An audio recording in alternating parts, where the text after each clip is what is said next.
வணக்கம். Welcome to TNPSC Sarkar. நம்ம இன்றைக்கியான ஷெடியூலில் என்ன பார்க்க போகிறோம் அப்படின்னா, இந்திய அரசியலமைப்பு தான் பார்க்க போகிறோம்.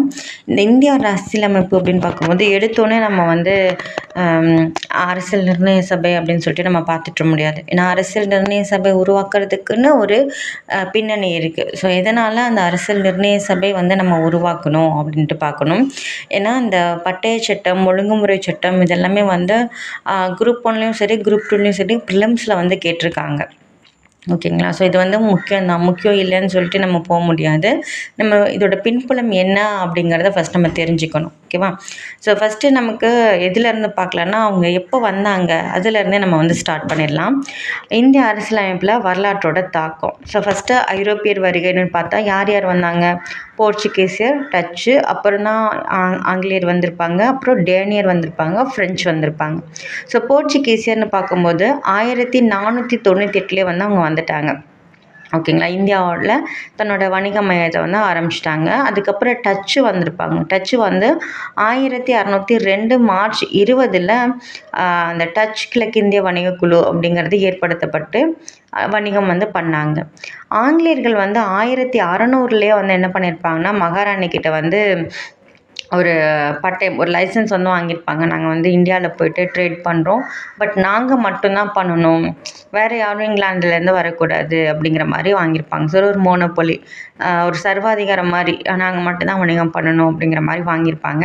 பட் எப்போ வணிகத்தளம் அப்படின்னு அமைக்கிறாங்க அப்படின்னா 1611 தான் வணிகத்தளம் சூரத்தில் தான் அவங்களோட முதல் வணிகத்தளத்தை அமைச்சிருப்பாங்க.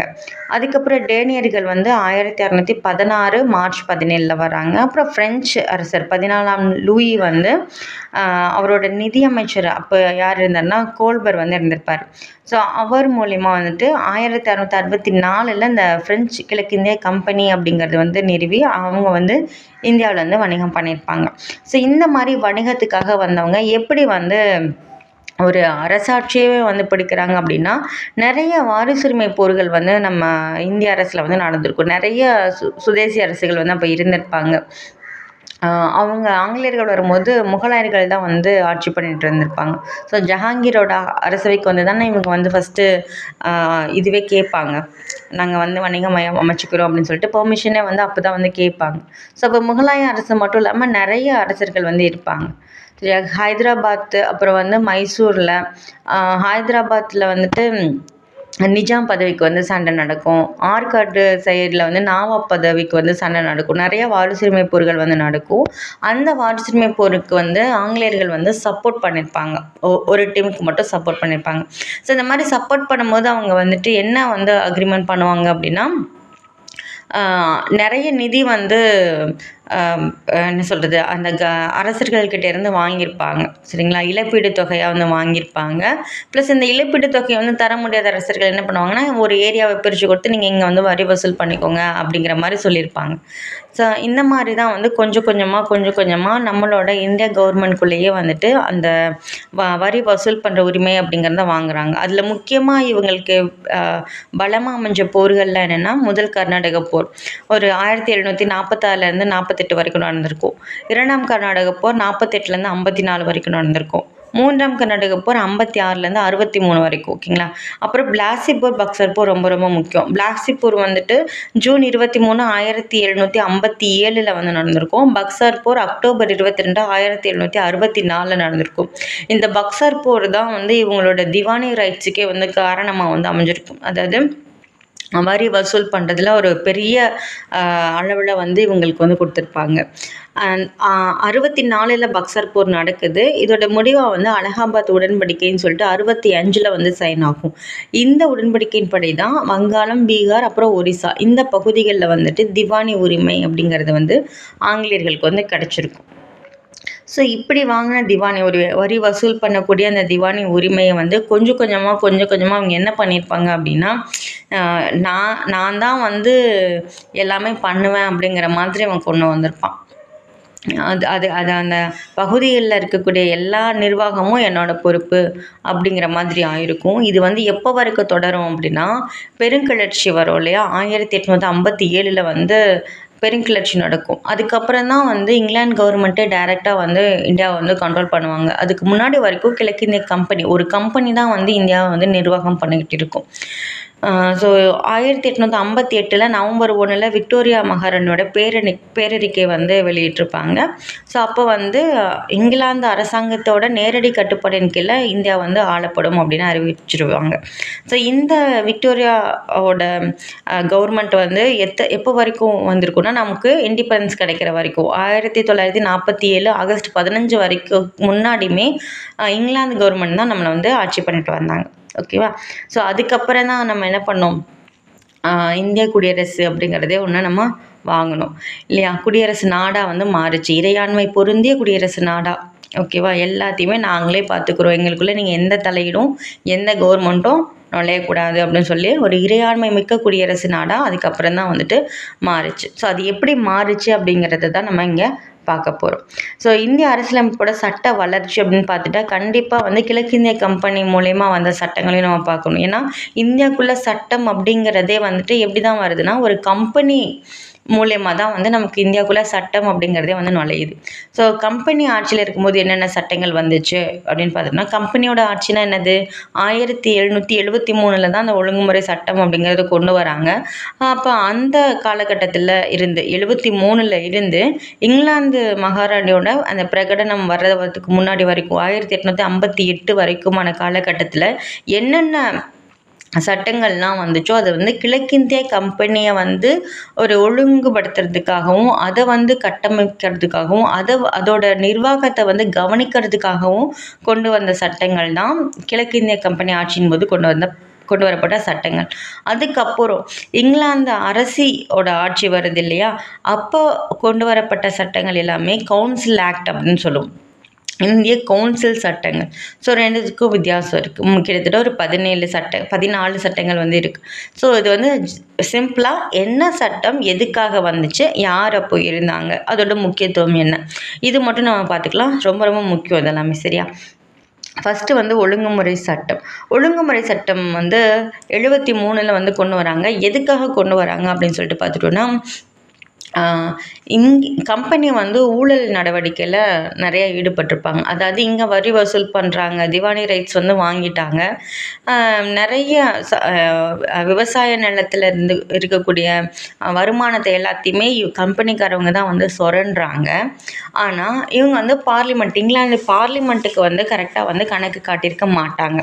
சரியா? அது போக நாங்கள் வந்து ரொம்ப வந்து கம்பெனியை வந்து திவால் ஆயிடுச்சு, எங்ககிட்ட பணமே இல்லை அப்படிங்கிற மாதிரி வந்து இவங்க வந்து சொல்லியிருப்பாங்க. பட் அந்த கம்பெனியில் இருக்காங்க இல்லையா அலுவலர்கள், ஆஃபீஸர்ஸ் இருக்காங்கல்ல, ஆஃபீஸர்ஸோட வாழ்க்கைன்னு வந்து பார்த்துட்டா பயங்கரமாக ரிச்சாக வந்து இருந்திருக்கும் இங்கிலாந்தில். அப்போ இங்கிலாந்து கவர்மெண்ட் வந்து கவனிக்கிறாங்க, இவங்கக்கிட்ட அமௌண்ட் இல்லைன்னு சொல்கிறாங்க, கம்பெனியே வந்து திவால் ஆயிடுச்சுன்னு சொல்கிறாங்க. பட் இவங்களோட லைஃப் ஸ்டைல்ஸ்லாம் பார்த்தா ரொம்ப ரிச்சாக இருக்கே, அப்போ என்ன நடக்குது கம்பெனியில் அப்படிங்கிற மாதிரி கண்காணிக்க ஆரம்பிக்கிறாங்க. ஸோ அது மூலிமா இந்த கம்பெனியை வந்து ஒழுங்குபடுத்தணும் அப்படிங்கிறதுக்காக கொண்டு வரப்பட்ட சட்டம் தான் இந்த ஒழுங்குமுறை சட்டம். ஸோ அப்போ வந்து இங்கிலாந்தில் யார் வந்திருப்பாங்கன்னா, நார்த் பிரபு வந்து இருந்திருப்பாங்க. சரிங்களா? ஸோ இங்கிலாந்து அரசாங்கத்தால் இந்தியாவுக்குள்ளே ஃபஸ்ட்டு கொண்டு வரப்பட்ட சட்டம்ங்கிறது இந்த ஒழுங்குமுறை சட்டம் 1773 தான். ஓகேங்களா? இது வந்து முக்கியமான பாயிண்ட் அப்படின்னு சொல்லிட்டு பார்த்துட்டோன்னா, இதில் வந்து கம்பெனி வந்து உள்ளே வரும்போதே ஒரே ஒரு ஆளாக வந்திருப்பான், இவ்வளோ ஒரு ஆள் உள்ளே வந்து இவ்வளோ பெரிய ராஜ்யத்தை ஆள முடியுமா? கிடையாது. ஸோ இவங்க வரும்போது ஒரு டீமாக தான் வந்திருப்பாங்க. அந்த டீமை தான் என்ன சொல்கிறாங்கன்னா இயக்குனர் குழு அப்படின்னு சொல்கிறாங்க. ஓகேங்களா? கோர்ட் ஆஃப் டைரக்டர்ஸ் அப்படின்னு வந்து சொல்லுவாங்க. இந்த இயக்குனர் குழுவில் மொத்தம் எத்தனை பேர் இருப்பாங்கன்னா 24 பேர் இருப்பாங்க. ஸோ ஃபஸ்ட்டு இங்கிலாந்துலேருந்து இந்தியாவுக்கு வந்து வணிகம் பண்ணும்போதே இந்த 24 பேர் கொண்ட இயக்குனர் குழுவோட தான் அந்த கம்பெனியே வந்து வரும். ஸோ வந்து பெர்மிஷன் கேட்டு வணிக மையம்லாம் அமைச்சு, அங்கங்கே வணிக மையம் அமைச்சு, அப்புறம் போர்கள் எல்லாம் உதவி பண்ணி இந்த ஐடியா எல்லாமே யார்கிட்ட தான் இருந்து வந்திருக்கும்னா, இந்த இயக்குனர் குழு அப்படின்னு சொல்கிறோம்ல, அவங்கக்கிட்ட இருந்து தான் இந்த ஐடியாஸ் எல்லாமே வந்து வந்திருக்கும். ஸோ அப்போ இந்த சட்டம் வந்து என்ன சொல்லுது அப்படின்னா, இந்த இயக்குனர் குழுவுக்கு வந்து பதவி காலத்தை நிர்ணயம் பண்ணுறாங்க. ஸோ 1 வருஷம் முன்னே இருந்தது வந்து 4 வருஷம் அப்படின்னு சொல்லிட்டு உயர்த்துறாங்க. அது மட்டும் இல்லாமல் வருஷம் வருஷம் இதில் 4ல் 1 பங்கு உறுப்பினர்கள் வந்து ஓய்வு பெறணும்.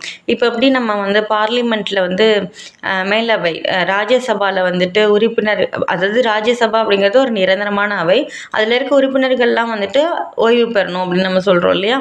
ஸோ அதே கான்செப்ட் தான் இந்த இயக்குனர் குழுவுக்கும் வந்து இருக்குது. இதோட முக்கியமான பாயிண்ட் என்னென்னா, ஃபஸ்ட்டு வந்து 3 கவர்னர் வந்து இருந்திருப்பாங்க. வங்காளத்தில் ஒரு கவர்னர், பம்பாயில் ஒரு கவர்னர், சென்னையில் ஒரு கவர்னர், இந்த மாதிரி இருந்திருப்பாங்க. ஆனால் இந்த 3த்தையும் ஒரு ஆள் கண்ட்ரோல் பண்ணணும். அந்த ஒரு ஆள் வந்து இங்கிலாந்து பார்லிமெண்ட்டுக்கு அதாவது கணக்கு காட்டணும். அந்த மாதிரி இங்கிலாந்து பார்லிமெண்ட் வந்து அந்த ஒரு கவர்னர் மூலயமா மீதி இருக்க மாகாணங்களோட கவர்னரோட கம்யூனிகேட் பண்ணும். ஸோ இதுதான் கான்செப்ட். அப்போ 3 பகுதியை வந்து தனித்தனியாக பார்க்கறதுக்கு பதிலாக அந்த ஒரு ஆள்கிட்ட இருந்து நம்ம டீட்டெயில்ஸ் வாங்கிக்கலாம் இல்லையா? அதனால் அந்த பார்லிமெண்ட் வந்து இங்கிலாந்து பார்லிமெண்ட் வந்து என்ன பண்ணுறாங்கன்னா, 3 கவர்னரையும் இன்டகிரேட் பண்ணி ஒரு வங்காளத்தில் இருக்கக்கூடிய ஆளுநரை வந்து கவர்னர் ஜென்ரல் அப்படின்னு சொல்லிட்டு அப்பாயின்மெண்ட் பண்ணுறாங்க. இப்போ வங்காளத்தில் இருக்கக்கூடிய கவர்னர் ஜென்ரல் வந்து மீதி இருக்கக்கூடிய கவர்னர்களை வந்து கண்காணிப்பார். ஸோ அவர் தான் வந்து தலைமை ஆளுநர். ஆளுநர்களில் தலைமை ஆளுநராக இருக்கார். ஃபஸ்ட்டு தலைமை ஆளுநர் யார் அப்படின்னு பார்த்தோன்னா வில்லியம் கோட்டை. ஓகேவா? வில்லியம் கோட்டையில் இருக்கக்கூடிய வாரன் ஹேஸ்டிங்ஸ் அப்படிங்கிறவர் தான். ஸோ ஃபஸ்ட்டு கவர்னர் ஜென்ரல் அப்படின்னு பார்த்துட்டோன்னா வாரன் ஹேஸ்டிங். சரிங்களா? இவரோட பதவிக்காலம் வந்து 5 வருஷம். ஆனால் இவர் எத்தனை தடவை வேணாலும் கவர்னராக வந்து வரலாம். ஓகேங்களா? மறுநியமனம் அப்படிங்கிறது வந்து இருந்திருக்கும். ஆனால் அவருக்கு வந்து ஃபுல் ரைட்ஸ் அப்படின்னு பார்த்தா இல்லை. ஸோ அங்கேயும் வந்து ஒரு செக் பாயிண்ட் வைக்கிறாங்க. என்னென்னா, நீ கவர்னர் ஜென்ரல் ஆகிட்டேன்னா எல்லா ரைட்ஸும் உனக்கு கிடையாது, நீ நினச்சதெல்லாம் பண்ண முடியாது. அப்போ என்ன பண்ணணுன்னா, அவருக்கு கீழே ஒரு ஆலோசனை குழுன்னு ஒன்று இருக்கும். 4 பேர் கொண்ட ஆலோசனை குழு. இந்த ஆலோசனை குழு என்ன சொல்கிறாங்களோ அதுதான் வந்துட்டு தலைமை ஆளுநர் வந்து கட்டுப்பட்டு நடக்கணும். சரியா? அப்போ தலைமை ஆளுநரோட ஒரு பிடி யார்கிட்ட இருக்குது அப்படின்னா, இந்த ஆலோசனை குழுக்கிட்ட இருக்குது. ஓகே. அதுக்கப்புறம் வந்து இந்த சட்டத்தின் மூலயமா உச்சநீதிமன்றம் வந்து ஏற்படுத்துவாங்க கல்கத்தாவில்.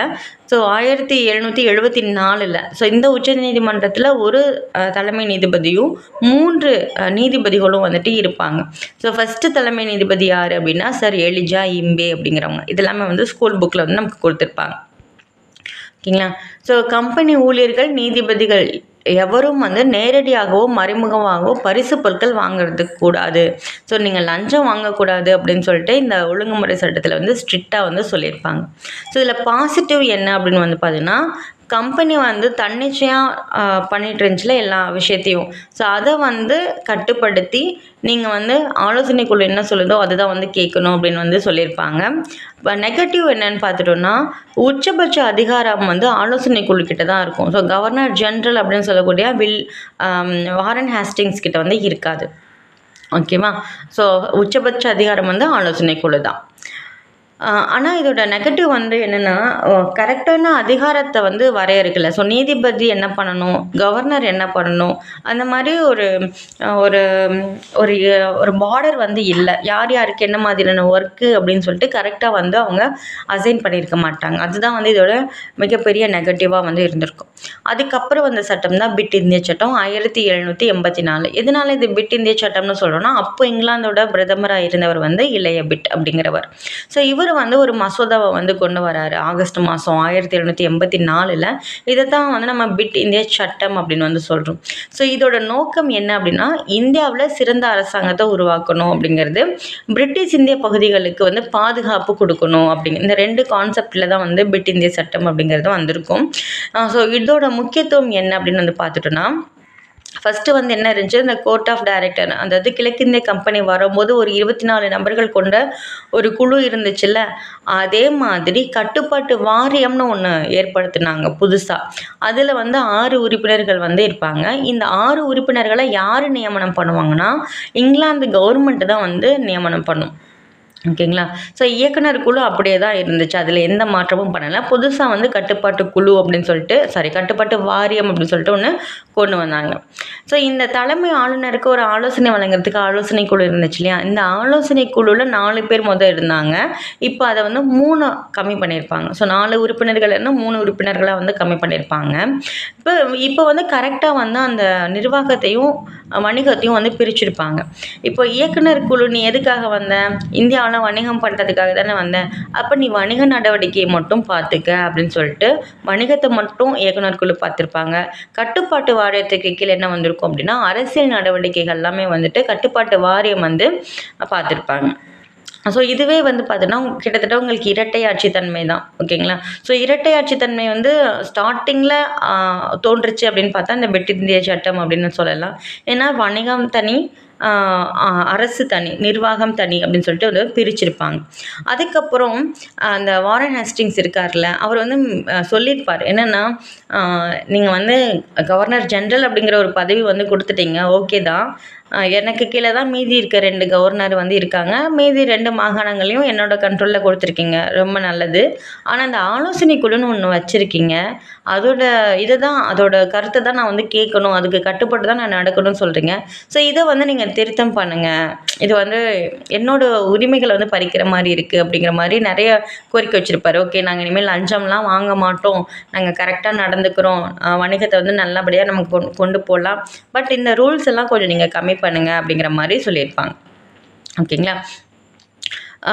அதுக்கப்புறம் தான் இந்த சட்ட திருத்தம் இதெல்லாம் வந்து வரும். ஓகேவா? இந்த பிரிட்டிஷ் இந்திய சட்ட திருத்தம் வரும்போது யார் அப்போது இருப்பாங்க அப்படின்னு வந்து பார்த்துட்டோம்னா தலைமை ஆளுநர் காரன் வாலிஸ் பிரபு வந்து வருவார். ஓகேவா? ஸோ காரன் வாலிஸ் பிரபு வந்ததுனால தான் இந்த திருத்தம் வந்ததே அப்படின்னே சொல்கிறாங்க. எதனாலனா காரன் வாலிஸ் வந்து தலைமை ஆளுநராக வரும்போதே 2 கண்டிஷன் வந்து போட்டிருப்பார். என்ன அப்படின்னா, கமாண்டர் இன் சீஃப், அதாவது கவர்னர் ஜெனரலாகவும் நானே இருப்பேன், கமாண்டர் இன் சீஃப் அப்படிங்கிற அதுவும் நான் தான். சரி, அப்போ நீங்கள் 2 பதவியும் வந்து ஒன்றாக்கணும் அப்படிங்கிற மாதிரி சொல்லியிருப்பார். ஓகேங்களா? ஸோ ரொம்ப அதிகாரத்தோட கவர்னர் ஜெனரல் ஆனவர் யார் அப்படின்னு வந்து பார்த்துட்டோன்னா இவர் தான், காரன் வாலிஸ் தான். இன்னொரு கண்டிஷன் என்ன போட்டிருப்பாங்கன்னா, தேவை ஏற்பட்டால் மட்டும்தான் நான் அந்த ஆலோசனை குழுவில் சொல்கிற கருத்துக்களை நான் கேட்பேன், எனக்கு பிடிக்கல அப்படின்னா நான் கேட்க மாட்டேன். அப்போ ஃபுல் அதிகாரம் வந்து யாருக்கு இப்போ வந்துருச்சுன்னா கவர்னர் ஜெனரலுக்கே வந்துருச்சு. ஸோ இந்த திருத்தம் வந்து பண்ணியிருப்பாங்க 1786 வந்து இந்த திருத்தம் வந்து பண்ணியிருப்பாங்க. ஸோ வாரன் ஹேஸ்டிங்ஸ் கேட்டதுனால இந்த திருத்தம் நடந்திருக்கும். இந்த திருத்தம் நடந்தால் தான் நான் வருவேன்னு காரன் வாலிஸும் சொல்லியிருப்பார். ஸோ அதுக்கப்புறம் தான் காரன் வாலிஸ் அப்படிங்கிறவர் வராரு. அதுக்கப்புறம் வந்து பார்த்திங்கன்னா பட்டய சட்டம் பிரிட்டிஷ் இந்திய சட்டத்துக்கு அப்புறம் வர்றது எல்லாமே பட்டய சட்டம் அப்படிங்கிறது ஒன்றும் இல்லை, கம்பெனியோட அந்த உரிமையை வந்து 20 வருஷம் நீட்டிப்பாங்க. ஓகேவா? நான் லைசன்ஸை வந்து 20 வருஷத்துக்கு நான் எக்ஸ்டெண்ட் பண்ணி கொடுக்குறேன் அப்படிங்கிற மாதிரி கொடுக்கறது தான் இந்த பட்டய சட்டம். ஸோ இந்த பட்டய சட்டம் ஒவ்வொரு 20 வருஷத்துக்கும் ஒன்ஸ் வந்து ரிலீஸ் பண்ணுவாங்க. ஃபஸ்ட்டு பட்டய சட்டம் வந்து 1793 வருது. ஸோ இது உரிமையை வந்து 20 வருஷத்துக்கு நீடிக்குது. கவர்னர் ஜெனரலுக்கான மாகாணங்களோட அதிகாரங்கள் வந்து அதிகரிக்குது. ஓகேங்களா? ஸோ இதில் வந்து 2 முக்கியமான விஷயங்கள் வந்து இருக்குது, 2 நிலைப்பாடு வந்து இருக்குது. என்ன அப்படின்னா, நீங்கள் வந்து சமய பிரச்சாரமோ மத மாற்றமோ செய்யக்கூடாதுன்னு சொல்லியிருப்பாங்க. ஸோ ஆங்கில கிழக்கிந்திய கம்பெனிங்கிறது வந்து இவ்வளோ நாள் வந்து தாக்கு பிடிக்குது அப்படின்னா ஒரு முக்கியமான காரணம், அவங்க வந்து சமய பரப்பு வந்து செஞ்சுருக்க மாட்டாங்க. இதுக்கப்புறம் ஒரு சட்டம் வந்து வரும். அந்த சட்டத்து மூலமாக தான் மதம் வந்து பரப்புறதுக்கு வந்து ஓகே நீங்கள் வந்து மத மாற்றம் பண்ணலாம் அப்படிங்கிறது, அதுக்கான வழி வந்து அதுக்கப்புறம் தான் வந்திருக்கும். அதுக்கு முன்னாடி வரைக்கும் அவங்க மத மாற்றம் அப்படிங்கிறது வந்து செஞ்சுருக்க மாட்டாங்க. இன்னொன்று வந்து இந்தியாவில் தடையற்ற வர்த்தகத்தில் வந்து கம்பெனி ஈடுபடக்கூடாதுன்னு சொல்லியிருப்பாங்க. அதுக்கப்புறம் 1813 ஒரு பட்டய சட்டம் வருது 20 வருஷம் கழிச்சு. இது ரொம்ப ரொம்ப ரொம்ப முக்கியமான ஒரு பட்டய சட்டம், அடிக்கடி எக்ஸாமில் கேட்கக்கூடிய ஒரு பட்டய சட்டம்.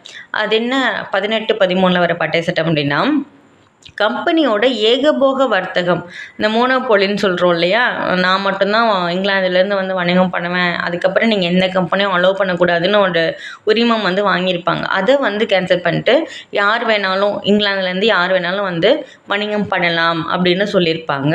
இன்னொன்று வந்து இந்த சட்டம் வந்து 1 லட்சம் ரூபாயை இந்தியாவோட கல்வி மேம்பாட்டத்திற்காக கொடுக்கும். ஸோ இந்த கல்வி மேம்பாட்டுக்காக 1 லட்சம் ரூபாய் கொடுத்த சட்டம் என்னென்னா 1813 வந்த பட்டய சட்டம் தான். அதே மாதிரி மதத்தை வந்து பரப்புறதுக்காகவும் அனுமதி வந்து கொடுத்துருப்பாங்க. ஓகேவா? ஸோ இதுக்கப்புறம் தான் மத மாற்றம் அப்படிங்கிறதே வந்து கிறிஸ்டியானிட்டியே வந்து இதுக்கப்புறம் தான் இந்தியாவுக்குள்ளே வந்துட்டு வருது. அதுக்கப்புறம் என்ன பண்ணுவாங்கன்னா, அந்த மதத்தை பரப்புறதுக்காக இந்தியாவுக்குள்ளே வராங்கல்ல, அவங்க வந்து கட்டுப்பாட்டு வாரியம்னு ஒன்று இருக்குது. அந்த கட்டுப்பாட்டு வாரியத்தோட அனுமதியோடு தான் இந்தியாவில் வந்து தங்கணும், இந்தியாவில் வசிக்கிறதுக்கு அப்போ தான் வந்துட்டு அலௌட் அப்படின்னு வந்து சொல்லியிருப்பாங்க. அதே மாதிரி இந்திய வருமானத்தை எப்படி செலவு பண்ணணும் அப்படிங்கிறதுக்கான விதிமுறைகள் ரூல்ஸ் வந்து போட்டிருப்பாங்க. ஸோ இராணுவத்துக்கு நீ இவ்வளோ தான் செலவு பண்ணணும், இதுக்கு மேலே செலவு பண்ணக்கூடாது, இந்தந்த விஷயத்துக்கு இவ்வளோ தான் செலவு பண்ணணும் அப்படிங்கிற ஒரு விதிமுறை வந்து இருந்திருக்கும். அதே மாதிரி இப்போ நான் வந்து கல்விக்காக ₹1,00,000 கொடுக்குறாங்கன்னு சொல்லிட்டுல, இப்போ இந்த கல்வி நடத்துறதுக்கு நிறுவனங்கள் வேணும் இல்லையா? ஸோ இந்த அரசு பணிக்கும் இராணுவ பணிக்காகவும் என்ன பண்ணுவாங்க அப்படின்னா பயிற்சி நிறுவனங்களை வந்து நிறுவுவாங்க. ஓகேங்களா? ஸோ அப்போ பயிற்சி நிறுவனங்கள் நிறுவப்பட்டது அப்படின்னு பார்த்தீங்கன்னா 18, 13லேயே வந்து நிறுவியிருப்பாங்க. பட் பயிற்சி அந்த அரசு பணியில் வந்து எல்லாருக்கும் வந்து எக்ஸாம் வந்து ஒரே மாதிரி நடந்துச்சா அப்படின்னா இதுக்கப்புறம் தான் வந்து நடக்கும். ஓகேங்களா? மெக்காலே வந்ததுக்கப்புறம் தான் வந்துட்டு அதெல்லாம் நடக்கும். அதுக்கு முன்னாடி வரைக்கும் வந்து பயிற்சி கொடுப்பாங்க, அவ்வளோதான் வந்துட்டு. அடுத்து பட்டய சட்டம் 18, 33. ஸோ 13க்கு அப்புறம் 20 வருஷம் கழித்து 33ல் இன்னொரு பட்டயம் சட்டம் வருது. இந்த பட்டய சட்டத்தில் முக்கியமான பாயிண்ட் என்ன அப்படின்னா, இப்போ நம்ம வங்காளத்தில் இருக்கக்கூடிய கவர்னரை வந்து என்ன சொல்கிறோம், கவர்னர் ஜென்ரல் அப்படின்னு சொல்லிட்டு அழைக்கிறோமா. ஆனால் இந்த பட்டய சட்டம் மூலயமா அவர் வங்காளத்துக்கு மட்டும் கவர்னர் கிடையாது, ஒட்டுமொத்த இந்தியாவுக்குமே அவர் தான் கவர்னர் அப்படின்னு வந்து சொல்லியிருப்பாங்க. சரியா? ஸோ இந்த பட்டய சட்டம் தான் வந்து என்ன வந்து கொண்டு வந்துச்சுன்னா, இந்தியாங்கிறது ஒரே நாடு அப்படிங்கிற ஒரு விஷயமே இந்த பட்டய சட்டத்தின் மூலயமா தான் வந்தது. இது அதுக்கு முன்னாடி தனித்தனி சிற்றரசுகளாக இருந்தது. இவங்க வந்தது மூலயமா தான் ஒரு பெரிய நாடாக வந்து உருவெடுத்துச்சு அப்படின்னு நம்ம வந்து சொல்லலாம். ஓகேங்களா? ஸோ அப்படி முதல் இந்தியாவோட கவர்னர் ஜெனரலாக இருந்தவர் யாருன்னா William Bentinck. So William Bentinck நமக்கு நிறைய பண்ணியிருப்பார். அந்த சதி அப்படிங்கிற உடன்கட்டை ஏறக்கூடிய பழக்கம் அதை வந்து கூடாதுன்னு சட்டமெல்லாம் வந்து இவரோட காலத்தில் தான் வந்து வந்திருக்கும். ஓகேவா? ஸோ ஃபஸ்ட்டு இந்தியாவோட கவர்னர் ஜெனரல் யாருன்னா வில்லியம் பெண்டிங். ஸோ அப்போ வந்து ஆலோசனை குழு அப்படின்னு ஒன்று இருக்குமா, அந்த ஆலோசனை குழுவில் ஒரு சட்ட உறுப்பினரையும் வந்து இந்த இது மூலயமா சேர்த்திருப்பார். ஸோ அப்படி வந்த சட்ட உறுப்பினர் தான் மெக்காலே. ஓகேங்களா? ஸோ பம்பாய் மற்றும் சென்னையில் இருக்கக்கூடிய கவர்னர்ஸ் வந்து சட்டம் இயற்றக்கூடாது அப்படின்னு சொல்லியிருப்பாங்க. ஸோ அவங்களோட சட்டம் இயற்றக்கூடிய அதிகாரம் அப்படிங்கிறது இல்லாமல் போயிருக்கும். அது மட்டும் இல்லாமல் இந்திய குடிமை பணி அப்படிங்கிறது உருவாக்கப்பட்டுச்சு. ஓகேங்களா? ஸோ இந்திய குடிமை பணிக்கான நபர்கள் வந்து தேர்வின் மூலமாக தான் தேர்ந்தெடுக்கணும். அவங்களுக்கு எக்ஸாம் வச்சு அதுலேருந்து தான் அவங்க வந்து செலக்ட் பண்ணணும் அப்படின்னு வந்து சொல்லியிருப்பாங்க. 1835 வந்து ஆங்கிலம் தான் இந்தியாவோட ஆட்சி மொழின்னு அறிவிச்சிருப்பாங்க. ஸோ அதுக்கு முன்னாடி வரைக்கும் பாரசீக மொழி இருந்திருக்கும். ஏன் அப்படின்னா அதுக்கு முன்னாடி வரைக்கும் யாரோட ஆட்சி இருந்தது, முகலாயர்களோட ஆட்சி. ஸோ முகலாயர்களோட அலுவலக மொழி வந்து பாரசீகம் தான். மெக்காலே வந்ததுக்கப்புறம் தான் வந்துட்டு இந்த படிப்புக்கான இதெல்லாம் வந்துட்டு பண்ணுவார். எது மூலயமா இந்தியர்களுக்கு வந்து கல்வி கொடுக்கலாம். இவர் வந்து என்ன நினைப்பார் அப்படின்னா, அவங்க வந்து பிறப்பால இந்தியர்களாக இருந்தாலுமே அவங்களோட எண்ணங்கள், செயல்கள், சிந்தனைகள் இது எல்லாத்தையும் ஒரு ஆங்கிலேயர் மாதிரி நம்ம மாற்றணும். அந்த மாதிரி மாற்றி அவங்கள வந்து ஆங்கில அரசுக்கு கீழே பணியில் அமர்த்தணும். அதுதான் அவரோட தாட். ஸோ அவர் வந்து ஆங்கில வழி கல்வி தான் நல்லாயிருக்கும், இந்தியர்களுக்கு வந்து ஆங்கில வழியில் கல்வி கிடைக்கும், ஏன்னா இவங்க சொல்கிறதெல்லாம் அவங்களுக்கு அப்போ தானே புரியும் அப்படிங்கிற மாதிரி. ஸோ 1835 ஆங்கிலம் தான் வந்துட்டு ஆட்சி மொழியாக மாறுது. ஓகேங்களா? இங்கிலாந்து பிரதமராக வந்து கிரே பிரபு அப்படிங்கிறவர் இருக்கார். ஸோ அந்த கிரே பிரபு இருந்த காலத்தில் தான் 1832 இருந்து முதல் சீர்திருத்த சட்டம்னு ஒன்று வந்திருக்கும். அந்த சீர்திருத்த சட்டத்துக்கு அப்புறம் தான் இந்த பட்டய சட்டம் அப்படிங்கிறத ரிலீஸ் பண்ணியிருப்பாங்க. ஓகேங்களா? இதுக்கு முன்னாடி வந்தது எல்லாமே வந்துட்டு விதிகள், கட்டுப்பாட்டு விதிகள் அப்படின்னு சொல்லுவாங்க. இதுக்கப்புறம் வர்றது எல்லாமே சட்டம். ஓகேங்களா? சட்டமாக வந்து வந்திருக்கும். அதுக்கப்புறம் மதங்களை பரப்புறதுக்காக பிஷப்கள் அவங்களும் வந்துட்டு இந்தியாவுக்கு வந்தாங்க. அவங்க வந்து நியமனமும் செய்யப்பட்டாங்க. கிறிஸ்துவர்களோட நலத்துக்காக பம்பாயிலையும் கல்கத்தாவிலையும் பிஷப்கள் வந்து நியமனம் வந்து செய்யப்பட்டிருப்பாங்க. அதுக்கப்புறம் பட்டய சட்டம் 1853. இது தாங்க வந்து லாஸ்ட்டு பட்டய சட்டம். ஸோ லாஸ்ட் லைசன்ஸ், ஆங்கில கிழக்கிந்திய கம்பெனியோட லாஸ்ட் லைசன்ஸ் வந்து அந்த 1853 வந்த பட்டய சட்டம் மட்டும்தான். அதுக்கப்புறம் அவங்க லைசன்ஸ் வந்து நீடிக்கப்படலை. ஏன்னா 57 வந்து பெருங்கிளர்ச்சி நடந்துடும். அதுக்கப்புறம் 58 விக்டோரியா மகாராணியோட பேரறிக்கை மூலயமா இங்கிலாந்து கவர்மெண்ட்டே வந்து நேரடியாக இந்தியாவையும் வந்து இது பண்ணுவாங்க. ஸோ இதுதான் வந்து கடைசி பட்டய சட்டம். இதில் முக்கியமானது என்ன அப்படின்னு வந்து பார்த்தோம்னா, வங்காளத்தில் இருக்கக்கூடிய சட்டமன்றம் வந்து இந்திய சட்டமன்றமாகவே மாற்றம் பண்ணியிருப்பாங்க. ஸோ பாராளுமன்ற முறை அப்படிங்கிறது வந்து இந்த சட்டம் மூலயமா தான் வந்து வந்திருக்கும். ஓகேவா? ஆளுநர் குழுவில் வந்து நிர்வாக செயல்களும் சட்டசபை செயல்களும் வந்து தனித்தனியாக பிரிச்சிருப்பாங்க. அடுத்து மெக்காலே வந்து ஒரு கமிட்டி வந்திருக்கும். 1854 மெக்காலே கமிட்டி, மெக்காலே குழு வந்திருக்கும். ஸோ அவங்க வந்து என்ன பரிந்துரை பண்ணியிருப்பாங்கன்னா, குடிமைப்பணி தேர்வுகளில் வந்து பொது தேர்வு முறையில் நம்ம இது பண்ணணும் அப்படின்னு சொல்லியிருப்பாங்க. ஓகேங்களா? ஸோ அதில் இந்தியர்களுக்கும் வந்து அனுமதி வழங்கியிருப்பாங்க. ஆளுநர் குழுவில் வந்து மறுபடியும் ஒரு 6 உறுப்பினர்கள் வந்து சேர்த்துருப்பாங்க. இதில் வந்து யார் இருப்பாங்கன்னா, இதுக்கு முன்னாடி வரைக்கும் வந்து இந்தியர்கள் வந்து குழுவில் வந்து இருந்திருக்க மாட்டாங்க. ஓகேங்களா? ஸோ இதுக்கப்புறம் தான் வந்து இந்திய உறுப்பினர்கள் வந்து சேர்த்துருப்பாங்க. அது என்ன அப்படிங்கிறத நான் உங்களுக்கு சொல்கிறேன். ஓகேவா? ஸோ இப்போ வந்து அந்த பெருங்கிளர்ச்சிக்கு அப்புறமா இங்கிலாந்து அரசோட ஆட்சி வந்துருச்சு. ஸோ இது வந்து நமக்கு இந்தியா சுதந்திரம் கிடைக்கிற வரைக்குமே வந்துட்டு இங்கிலாந்து கவர்மெண்ட்டோட ஆட்சி தான். ஸோ இந்திய அரசு சட்டம் ஃபஸ்ட்டு வருது விக்டோரியா மகாராணியோட பேரறிக்கை மூலயமா. சரியா?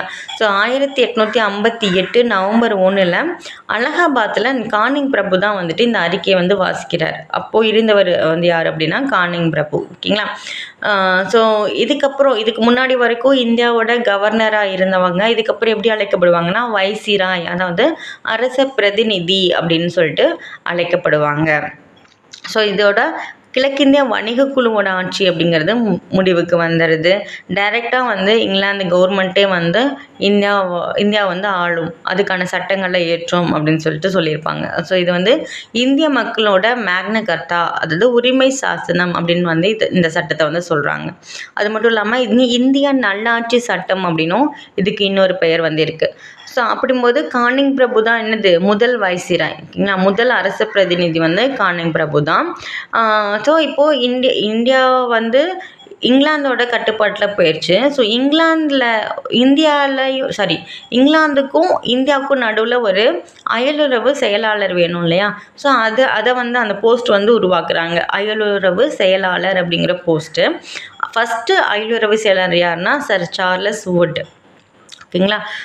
அரசு செயலருக்குன்னு உதவி பண்ணுறதுக்கு 15 பேர் கொண்ட ஒரு டீம் வந்து இருக்கும். சரிங்களா? இது வந்து இந்தியா கவுன்சில் அப்படின்னு சொல்கிறாங்க. இந்த 15 உறுப்பினர்கள் கொண்ட ஒரு கவுன்சில் வந்து அமைக்கிறாங்க. இதன் விளைவாக ஆங்கில கிழக்கிந்திய கம்பெனியோட இயக்குனர் குழுவும் கட்டுப்பாட்டு குழுவும் ஒழிக்கப்பட்டது. ஸோ இப்போது ஆங்கில கிழக்கிந்திய கம்பெனி ஃபஸ்ட்டு வரும்போது வந்த இயக்குனர் குழுவும் கிடையாது.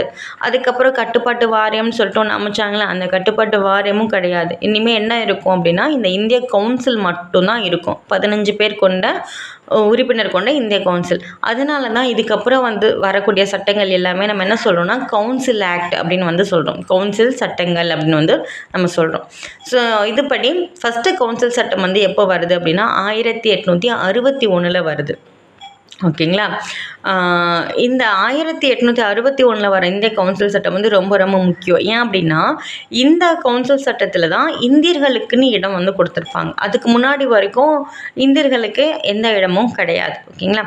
1861 ஜூன் 6 இங்கிலாந்து பாராளுமன்றத்தில் ஒரு மசோதாவை தாக்கல் பண்ணுறாரு. யார் அப்படின்னா இந்தியாவுக்கான அயலுறவு செயலாளர் சர் சார்லஸ் வுட் அப்படிங்கிறவர் தாக்கல் பண்ணுறாரு. வைசிராய்க்கு, அதாவது இந்தியாவில் வைசிராய் இருந்தார் இல்லையா, வைசிராயோட நிர்வாக குழுவில் இருந்த உறுப்பினர்களோட எண்ணிக்கையை வந்து உயர்த்துறாங்க. ஓகேங்களா? இந்த நிர்வாக குழு அப்படிங்கிறது வந்து மத்திய சட்டமன்றமாக விரிவுபடுத்தப்படுது. ஸோ 6லேருந்து 12 வரையிலான கூடுதல் உறுப்பினர்களை வந்து நியமிக்கிறாங்க. ஓகேங்களா? ஸோ அது மட்டும் இல்லாமல் மாகாணங்களுக்கு வந்து முழுமையான இதே மாதிரி அந்த மத்தியத்தில் ஒரு சட்டமன்றம் இருக்குது பார்த்தீங்களா, அதே மாதிரி மாகாண பகுதிகள்லையும் வந்து சட்டப்பேரவை அப்படின்னு சொல்லிட்டு கொண்டு வராங்க. இது வந்து இப்போது நமக்கு இருக்கு இல்லையா, மத்திய அரசு மாநில அரசு அப்படின்னு சொல்லிட்டு இதே மாதிரி கான்செப்ட் தான் அப்போவே 1861 வந்து கொண்டு வந்திருப்பாங்க. ஓகேங்களா? ஸோ அதை பேஸ் பண்ணி தான் நமக்கு வந்து மாகாணங்களுக்கு முழுமையான சுய ஆட்சி அப்படின்னு சொல்லிட்டு 1935 வந்து கவர்மெண்ட் ஆஃப் இந்தியா ஆக்ட்னு சொல்லிட்டு ஒன்று வந்திருக்கும். ஸோ அதோட பேசிக் எங்கேருந்து தான் எடுத்திருப்பாங்க அப்படின்னா இந்த 1861 வந்த கவுன்சில் ஆக்ட்லேருந்து தான் வந்துட்டு எடுத்திருப்பாங்க. ஓகேங்களா? சென்னை, அப்புறம் வந்து பம்பாய், கல்கத்தா, இந்த 3 இடத்துலையும் உயர்நீதிமன்றங்களை நிறுத்தியிருப்பாங்க. ஓகேங்களா? 1861 இந்த கவுன்சில் ஆக்ட் வருது. 62ல் உயர் நீதிமன்றங்களை வந்து ஏற்படுத்தியிருப்பாங்க. அதுக்கப்புறம் இந்த கானிங் பிரபு வந்து இலாக்கா ஒதுக்கீட்டு முறையை வந்து அறிமுகப்படுத்தியிருப்பார் 59ல். ரொம்ப ரொம்ப முக்கியம். இலாக்கா ஒதுக்கீட்டு முறையை யார் அறிமுகப்படுத்தினாங்கன்னா கானிங் பிரபு. எந்த வருஷம் அப்படின்னா 1859ல் வந்து அறிமுகப்படுத்தியிருப்பார். ஓகேவா? ஸோ இதில் தான் இந்தியர்களை வந்து சேர்த்திருப்பாங்க அப்படின்னு சொன்னேன்னா. ஸோ அரசாங்க பணியில் இடஒதுக்கீடு முறையும் வந்து அறிமுகப்படுத்தியிருப்பாங்க. கானிங் பிரபுவோட அந்த சட்டமன்ற கவுன்சிலில் 3 இந்தியர்கள் முக்கியமானவங்க யாருன்னா சர் தினகர் ராவ், பனாரஸ் அரசர், பாட்டியாலோட அரசர். இந்த 3 பேரும் வந்துட்டு இருந்திருப்பாங்க. பட் இவங்க சட்டமன்றத்துலேயும் அலுவல் சாரா உறுப்பினராக தான் இருந்திருப்பாங்க. இப்போ நமக்கு சட்டமன்றத்தில் வந்து மெம்பர்ஸ்லாம் இருக்காங்கல்ல, அவங்களுக்கு வந்து எல்லா ரைட்ஸும் இருக்கும். அவங்க எல்லா விவாதத்துலேயும் கலந்துப்பாங்க இல்லையா? நியமன உறுப்பினர்களை தவிர தேர்ந்தெடுக்கப்பட்ட உறுப்பினர்கள் வந்து எல்லா விவாதத்துலேயும் வந்துட்டு கொஷின் கேட்பாங்க. பட் இப்போது அவங்க கவர்மெண்ட் ஆங்கில கவர்மெண்ட்டில் இருக்கக்கூடிய நம்மளோட ஆளுங்க இந்த 3 பேரும் வந்து எந்த கொஷினும் வந்து கேட்க முடியாது. ஜஸ்ட் அதில் என்ன நடக்குதுன்னு நம்ம உட்காந்து பார்க்கலாம், அவ்வளோதான். ஒரு பொம்மை மாதிரி தான் வந்துட்டு அவங்களால இருக்க முடியும். இதுக்கப்புறம் தான் கொஞ்சம் கொஞ்சமாக அந்த விஷயங்கள் எல்லாம் மாறும். பட்ஜெட்டில் கேள்வி கேட்கலாம், விவாதம் பண்ணலாம் அப்படிங்கிற ரைட்ஸ் வந்து கொடுத்துருப்பாங்க. ஸோ அதுக்கப்புறம் அந்த கவுன்சில் சட்டம் வந்து 1892. ஸோ 61ல் ஒரு கவுன்சில் சட்டமாக, அதுக்கப்புறம் 92ல் வந்து ஒரு கவுன்சில் சட்டம் வருது.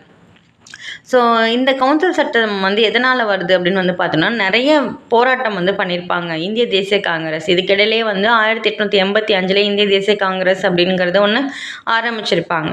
ஸோ இவங்க என்ன பண்ணுறாங்க அப்படின்னா, 3 பேரை தான் வந்து நீங்கள் வந்து அந்த சட்டமன்றத்தில் வந்து இடம் கொடுத்துருக்கீங்க. அதுவுமே வந்துட்டு என்ன பண்ணுறீங்க, கேள்வி கேட்கக்கூடாது அப்படின்னு சொல்கிறீங்க. உறுப்பினர்களோட எண்ணிக்கையும் நீங்கள் வந்து இன்க்ரீஸ் பண்ணலாம். வெறும் 3 உறுப்பினர்கள் தான் இருக்காங்க. ஸோ உறுப்பினர்களோட எண்ணிக்கையை வந்து இன்க்ரீஸ் பண்ணுங்கள் அப்படின்னு வந்து சொல்லியிருப்பாங்க. ஸோ இதெல்லாமே வந்து இந்த சட்டத்தில் வந்து நடக்கும். ஓகேங்களா? ஸோ அப்போ என்ன பண்ணுறாங்கன்னா, மத்திய சட்டமன்றத்தில் கூடுதல் உறுப்பினர்களில் வந்து சேர்க்குறாங்க 10 அப்படின்னு. ஸோ அப்போ அதிகபட்சமாக 16 வரைக்கும் இருக்கலாம் அப்படின்னு சொல்கிறாங்க. அதே மாதிரி அரசோட வரவு செலவு அறிக்கையிலையும் நிதி கொள்கையை பற்றி விவாதிக்கலாம், கேள்வி கேட்கலாம் அப்படின்னு வந்து சொல்கிறாங்க. மாகாண சட்டமன்றங்கள்லேயும் கூடுதல் உறுப்பினர்களோட எண்ணிக்கை வந்து அதிகரிக்குது. ஸோ இந்த அலுவல் சாராத உறுப்பினர்களோட நியமனம் வந்து எப்படி நடக்குது அப்படின்னா, மறைமுக தேர்தல் மூலயமா தான் வந்துட்டு நடக்குது.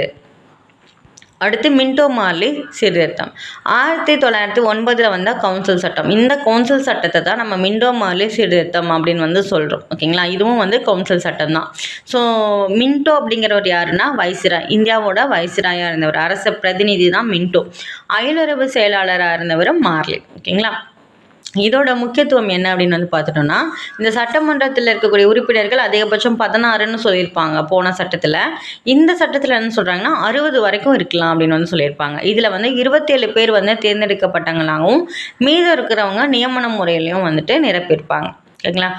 முதலாக வகுப்பு வாரி பிரதிநிதித்துவம் அப்படின்னு கொண்டு வரப்பட்டது வந்து இந்த சட்டம் மூலயமா தான். என்ன நடக்கும் அப்படின்னா, நம்மளோட கோபாலகிருஷ்ண கோகலே இருக்கார்ல, அவர் போய் மார்லி பிரபு வந்து மீட் பண்ணியிருப்பார். மீட் பண்ணி காங்கிரஸ்க்கு வந்து சுயாட்சி வேணும் அப்படின்னு ஒரு கோரிக்கை வச்சுருப்பார். இதுக்கடையில் முஸ்லீம் லீக் இருக்காங்க இல்லையா, முஸ்லீம் லீக்லாம் போயிட்டு என்ன பண்ணுவாங்கன்னா, ஆஹா கான் அப்படிங்கிறவரோட போயிட்டு மின்டோ பிரபு வந்து பார்த்து முஸ்லீமுக்கு தனி தொகுதி கொடுங்கன்னு சொல்லிட்டு கேட்டிருப்பாங்க. ஸோ இவங்க 2 பேருமே தனித்தனியாக மின்டோவையும் மார்லியும் பார்த்து பேசியிருப்பாங்க. ஸோ இவங்க 2 பேரும் மின்டோ மார்லி 2 பேரும் சேர்ந்து என்ன பண்ணியிருப்பாங்கன்னா, 2 பேர்த்தையும் பேசாமல் பிரிச்சிருங்க அப்படிங்கிற மாதிரி பிளான் பண்ணி வகுப்பு வாரி பிரதிநிதித்துவத்தை அறிமுகப்படுத்தியிருப்பாங்க. ஓகேங்களா? ஸோ அதனால தான் இந்த மின்டோ மார்லி சீர்திருத்தம் அப்படிங்கிறது ரொம்ப முக்கியம் அப்படின்னு நம்ம சொல்கிறோம். ஓகேங்களா? ஸோ முஸ்லீமுக்கு அப்படின்னு சொல்லிட்டு தனி தொகுதி அப்படிங்கிறத வந்து ஒதுக்கியிருப்பாங்க. பெரிய மாகாண சட்டமன்றங்களில் கூடுதல் உறுப்பினர்களாக வந்து ஆட் பண்ணியிருப்பாங்க. வரவு செலவு அறிக்கை மற்றும் பொதுமக்களோட நலன் குறித்த விவகாரங்களில் விவாதம் பண்ணலாம் அப்படின்னு ஒரு தீர்மானம் வந்து கொண்டு வந்திருப்பாங்க. இதுக்கு முன்னாடி வரைக்கும் அமைதியாக இருந்தாங்க இல்லையா, இதுக்கப்புறம் நீங்கள் வரவு செலவில் விவாதம் பண்ணலாம், பொதுமக்களுக்கு என்னென்ன சட்டங்கள் கொண்டு வரமோ, என்னென்ன ஸ்கீம்ஸ் கொண்டு வரமோ அதை பற்றியும் நீங்கள் வந்து விவாதம் பண்ணலாம் அப்படின்னு வந்து சொல்லியிருப்பாங்க. முதன்முறையாக தலைமை ஆளுநர், அதாவது நம்ம வைசிராய்னு சொல்கிறோம் இல்லையா, அவரோட நிர்வாக குழுவில் ஒரு சட்ட உறுப்பினர், ஆனால் இந்தியாவை சேர்ந்த ஒரு சட்ட உறுப்பினரை சேர்த்தார். ஓகேவா? அவர் யார் அப்படின்னா எஸ்பி சின்ஹா. ஓகேங்களா.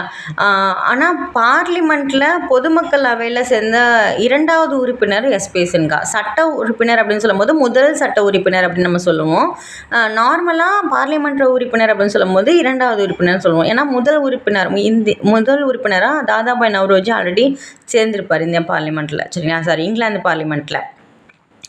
ஸோ இங்கிலாந்தில் இருக்கக்கூடிய இந்தியாவுக்கான கவுன்சிலில் 2 இந்தியர்கள் வந்து இடம் பிடிச்சிருக்காங்க. ஓகேங்களா. அதுக்கப்புறம் மின்டோ பிரபு வந்து வகுப்பு வாரி பிரதிநிதித்துவத்தின் தந்தை அப்படின்னா இது மூலயமா தான் நம்ம இவரை சொல்கிறோம். பிரித்தாளு கொள்கையோட உச்சக்கட்டமாக இந்த சட்டம் வந்து இருந்துட்டு அப்படின்னு சொல்கிறாங்க.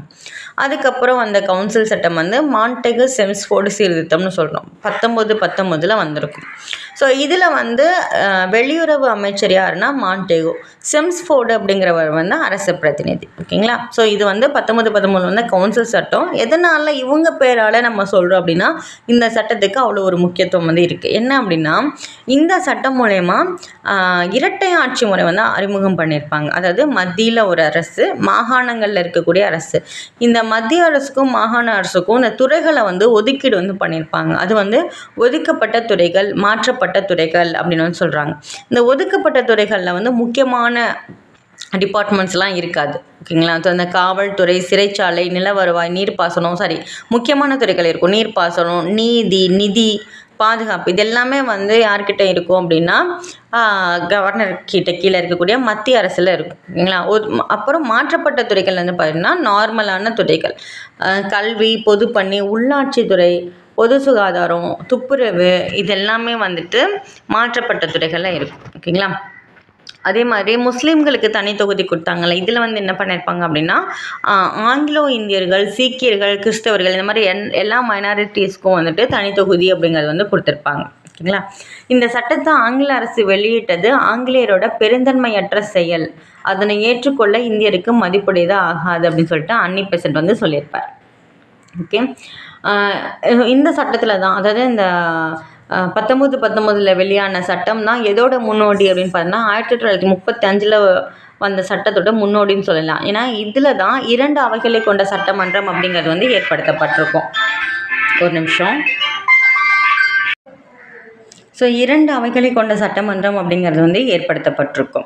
மத்திய சட்டப்பேரவையில் 144 உறுப்பினர்களில் 41 உறுப்பினர்கள் வந்து நியமனம் மூலியமாக தான் பண்ணியிருப்பாங்க. மாநிலங்களவை அப்படின்னு அழைக்கப்படக்கூடிய சட்ட மேலவை வந்து இருந்திருக்கும். அதில் 60 உறுப்பினர்களில் 26 நபர்கள் வந்து நியமன உறுப்பினர்களாக வந்து இருந்திருப்பாங்க. இதுக்கு முன்னாடி வரைக்கும் என்ன நடக்கும் அப்படின்னு வந்து பார்த்துட்டோன்னா இந்தியாவுக்குன்னு ஒரு அயலுறவு செயலர் வந்து இருப்பாங்கள்ல இங்கிலாந்தில், அந்த அயலுறவு செயலருக்கான சம்பளம் அமௌண்ட்லாம் வந்து இந்திய வருவாயிலிருந்து தான் வந்து கொடுத்துட்ருப்பாங்க.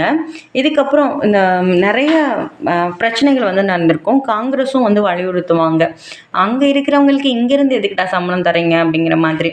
ஸோ இந்த சட்டத்தின் மூலிமா வந்து என்ன ஆகும் அப்படின்னா பிரிட்டிஷ் வருவாயிலேருந்து அவங்களுக்கு இனிமேல் சம்பளம் கொடுப்போம், இந்தியாவிற்கான அயலுறவு செயலருக்கான சம்பளம் அப்படிங்கிறது வந்து பிரிட்டிஷ் வருவாயிலிருந்தே கொடுக்கலாம் அப்படின்னு சொல்லிட்டு முடிவு பண்ணியிருப்பாங்க. சரிங்களா.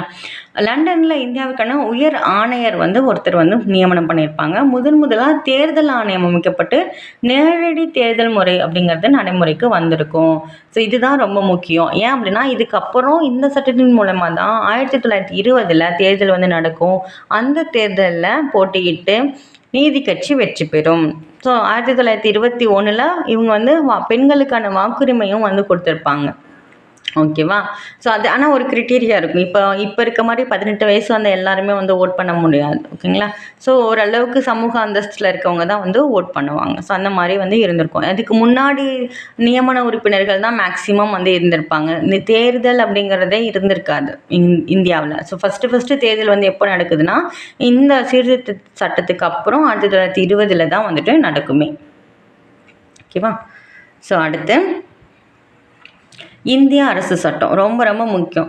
அரசியல் அமைப்பு சட்டம் நம்ம எழுதியிருக்கோம் இல்லையா, இப்போ இருக்க இந்திய அரசியலமைப்பு சட்டம் இருக்குல்ல, இதோட பெரும்பான்மையான விஷயங்கள் நம்ம எங்கேருந்து எடுத்துருப்போம் அப்படின்னா இந்த இந்திய அரசு சட்டம் 1935 வெளிவந்த சட்டத்திலேருந்து தான் நம்ம வந்து எடுத்துருப்போம்.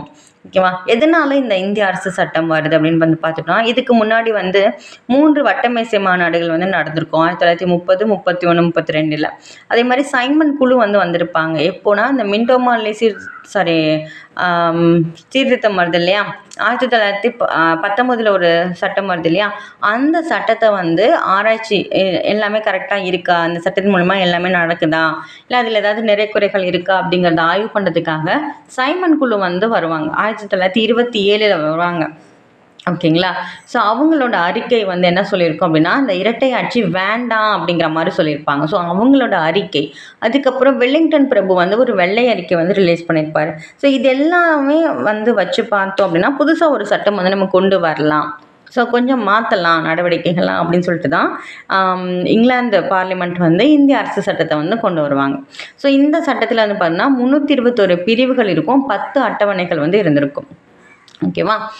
அதே மாதிரி கூட்டாட்சி ஒன்றினை வந்து மத்தியில் உருவாக்கணும் அப்படின்னு சொல்லிட்டு முடிவு பண்ணாங்க. ஸோ இதில் வந்து இந்த சட்டத்தில் தான் 3 பட்டியல்களில் வந்து அறிமுகப்படுத்தினாங்க. ஓகேவா.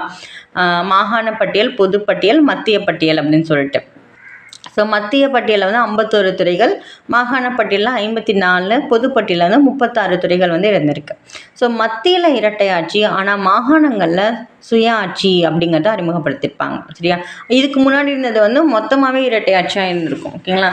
ஆனால் சைமன் கமிஷன் வந்து வேண்டான்னு சொல்லியிருப்பாங்க.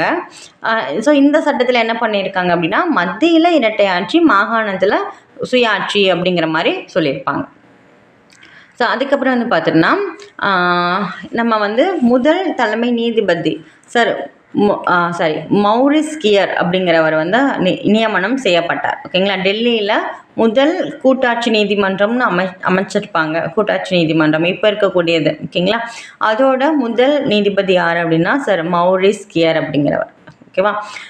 அதுக்கப்புறம் 10% மக்களுக்கு மட்டும்தான் வாக்குரிமை. நான் சொன்னேன் இல்லையா, எல்லாருமே வாக்களிக்க முடியாது, ஒரு சமூக அந்தஸ்து பெற்றவங்க மட்டும்தான் வந்து வாக்களிக்க முடியும். அப்போ 10% மக்களுக்கு மட்டும்தான் அந்த வாக்குரிமை அப்படின்னு சொல்லிட்டு கொடுத்துருப்பாங்களே. இந்த சட்டத்தின் மூலயமா தான் ஏப்ரல் 1ஆம் தேதி 1935 வருஷம் மத்திய ரிசர்வ் வங்கி அப்படிங்கிறது அமைக்கப்பட்டது. ஓகேங்களா. இந்த சட்டத்தின்படி தான் பர்மா வந்து இந்தியாவிலிருந்தே பிரிக்கப்பட்டது. ஸோ பர்மா தனியாகவும் இந்தியா தனியாகவும் ஆச்சு. ஓகேங்களா. பல குறைபாடுகள் இந்த சட்டத்தில் இருந்தாலும் இந்த 1935ஆம் ஆண்டு கொண்டு வந்த இந்த சட்டம் வந்து ஒரு ஆக்கப்பூர்வமான இறுதி சாதனை அப்படின்னு வந்து சொல்கிறாங்க. இதுக்கப்புறம் வந்த லாஸ்ட்டு சட்டம் தாங்க இந்திய விடுதலை சட்டம் 1947. ஸோ இந்திய விடுதலை சட்டத்துக்கு அப்புறம் தான் இந்தியா விடுதலை ஆச்சு. அதுக்காக தான் கொண்டு வந்தாங்க இந்த சட்டமே. ஓகேங்களா. அதுக்கப்புறம் தான் அரசியல் நிர்ணய சபை அப்படிங்கிறது வந்திருக்கும். ஸோ இதுக்கு முன்னாடி நம்ம பார்த்தது எல்லாமே எப்படின்னா, அரசியல் நிர்ணய சபை அமைக்கிறதுக்கு வந்து என்னென்னலாம் முன்னாடி சட்டங்கள் வந்து இருந்தது அப்படின்னு சொல்லிட்டு நம்ம பார்த்துருக்கோம். சரியா. இந்த இந்திய விடுதலை சட்டம் அப்படிங்கிறது வந்து அப்போ இருந்த அட்லி, ஓகேங்களா, கிளமெண்ட் அட்லி அப்படிங்கிற பிரதமர் வந்து இருந்திருப்பார். அவர் வந்து என்ன சொல்லியிருப்பார் அப்படின்னா, 1948 ஜூன் 30க்குள்ளே நான் வந்து உங்களுக்கு சுதந்திரம் கொடுக்குறேன், சுதந்திரம் வந்து நாங்கள் கொடுத்துருவோம் அப்படிங்கிற மாதிரி சொல்லியிருப்பார். பட் அதுக்கு முன்னாடியே வந்து அவங்க கொடுத்துருவாங்க. ஓகேங்களா.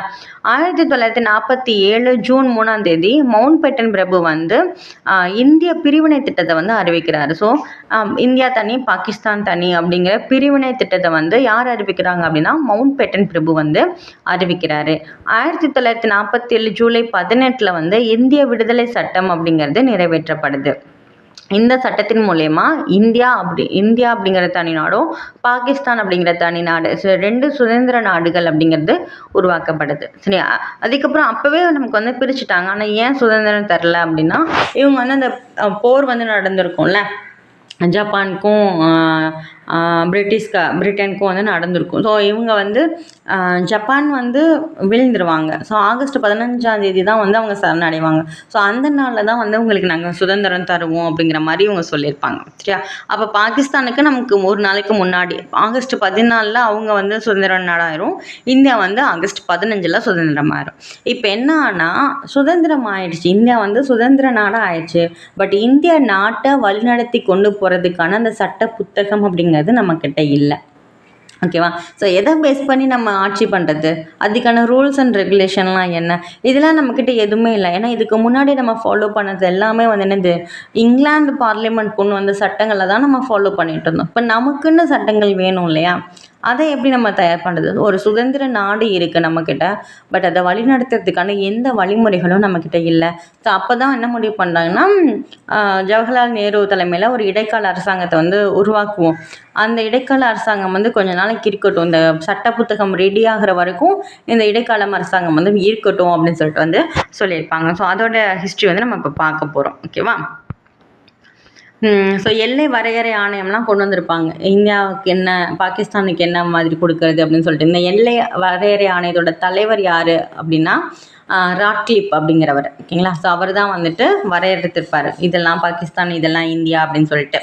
இந்திய நாட்டோட முதல் சுதந்திர இந்தியாவின் முதல் கவர்னர் ஜெனரல் யாருன்னா மவுண்ட் பேட்டன் பிரபு தான். அவர் தான் வந்து சஜஸ்டும் பண்ணியிருப்பார், இந்த மாதிரி ஒரு இடைக்கால அரசாங்கத்தை வந்து நீங்கள் அமைச்சிட்டு அதுக்கப்புறம் உங்களுக்கான சட்டங்களை வந்து அரசியலமைப்பு புத்தகத்தை வந்து நீங்கள் எழுதிக்கோங்க அப்படிங்கிற மாதிரி சொல்லியிருப்பார்.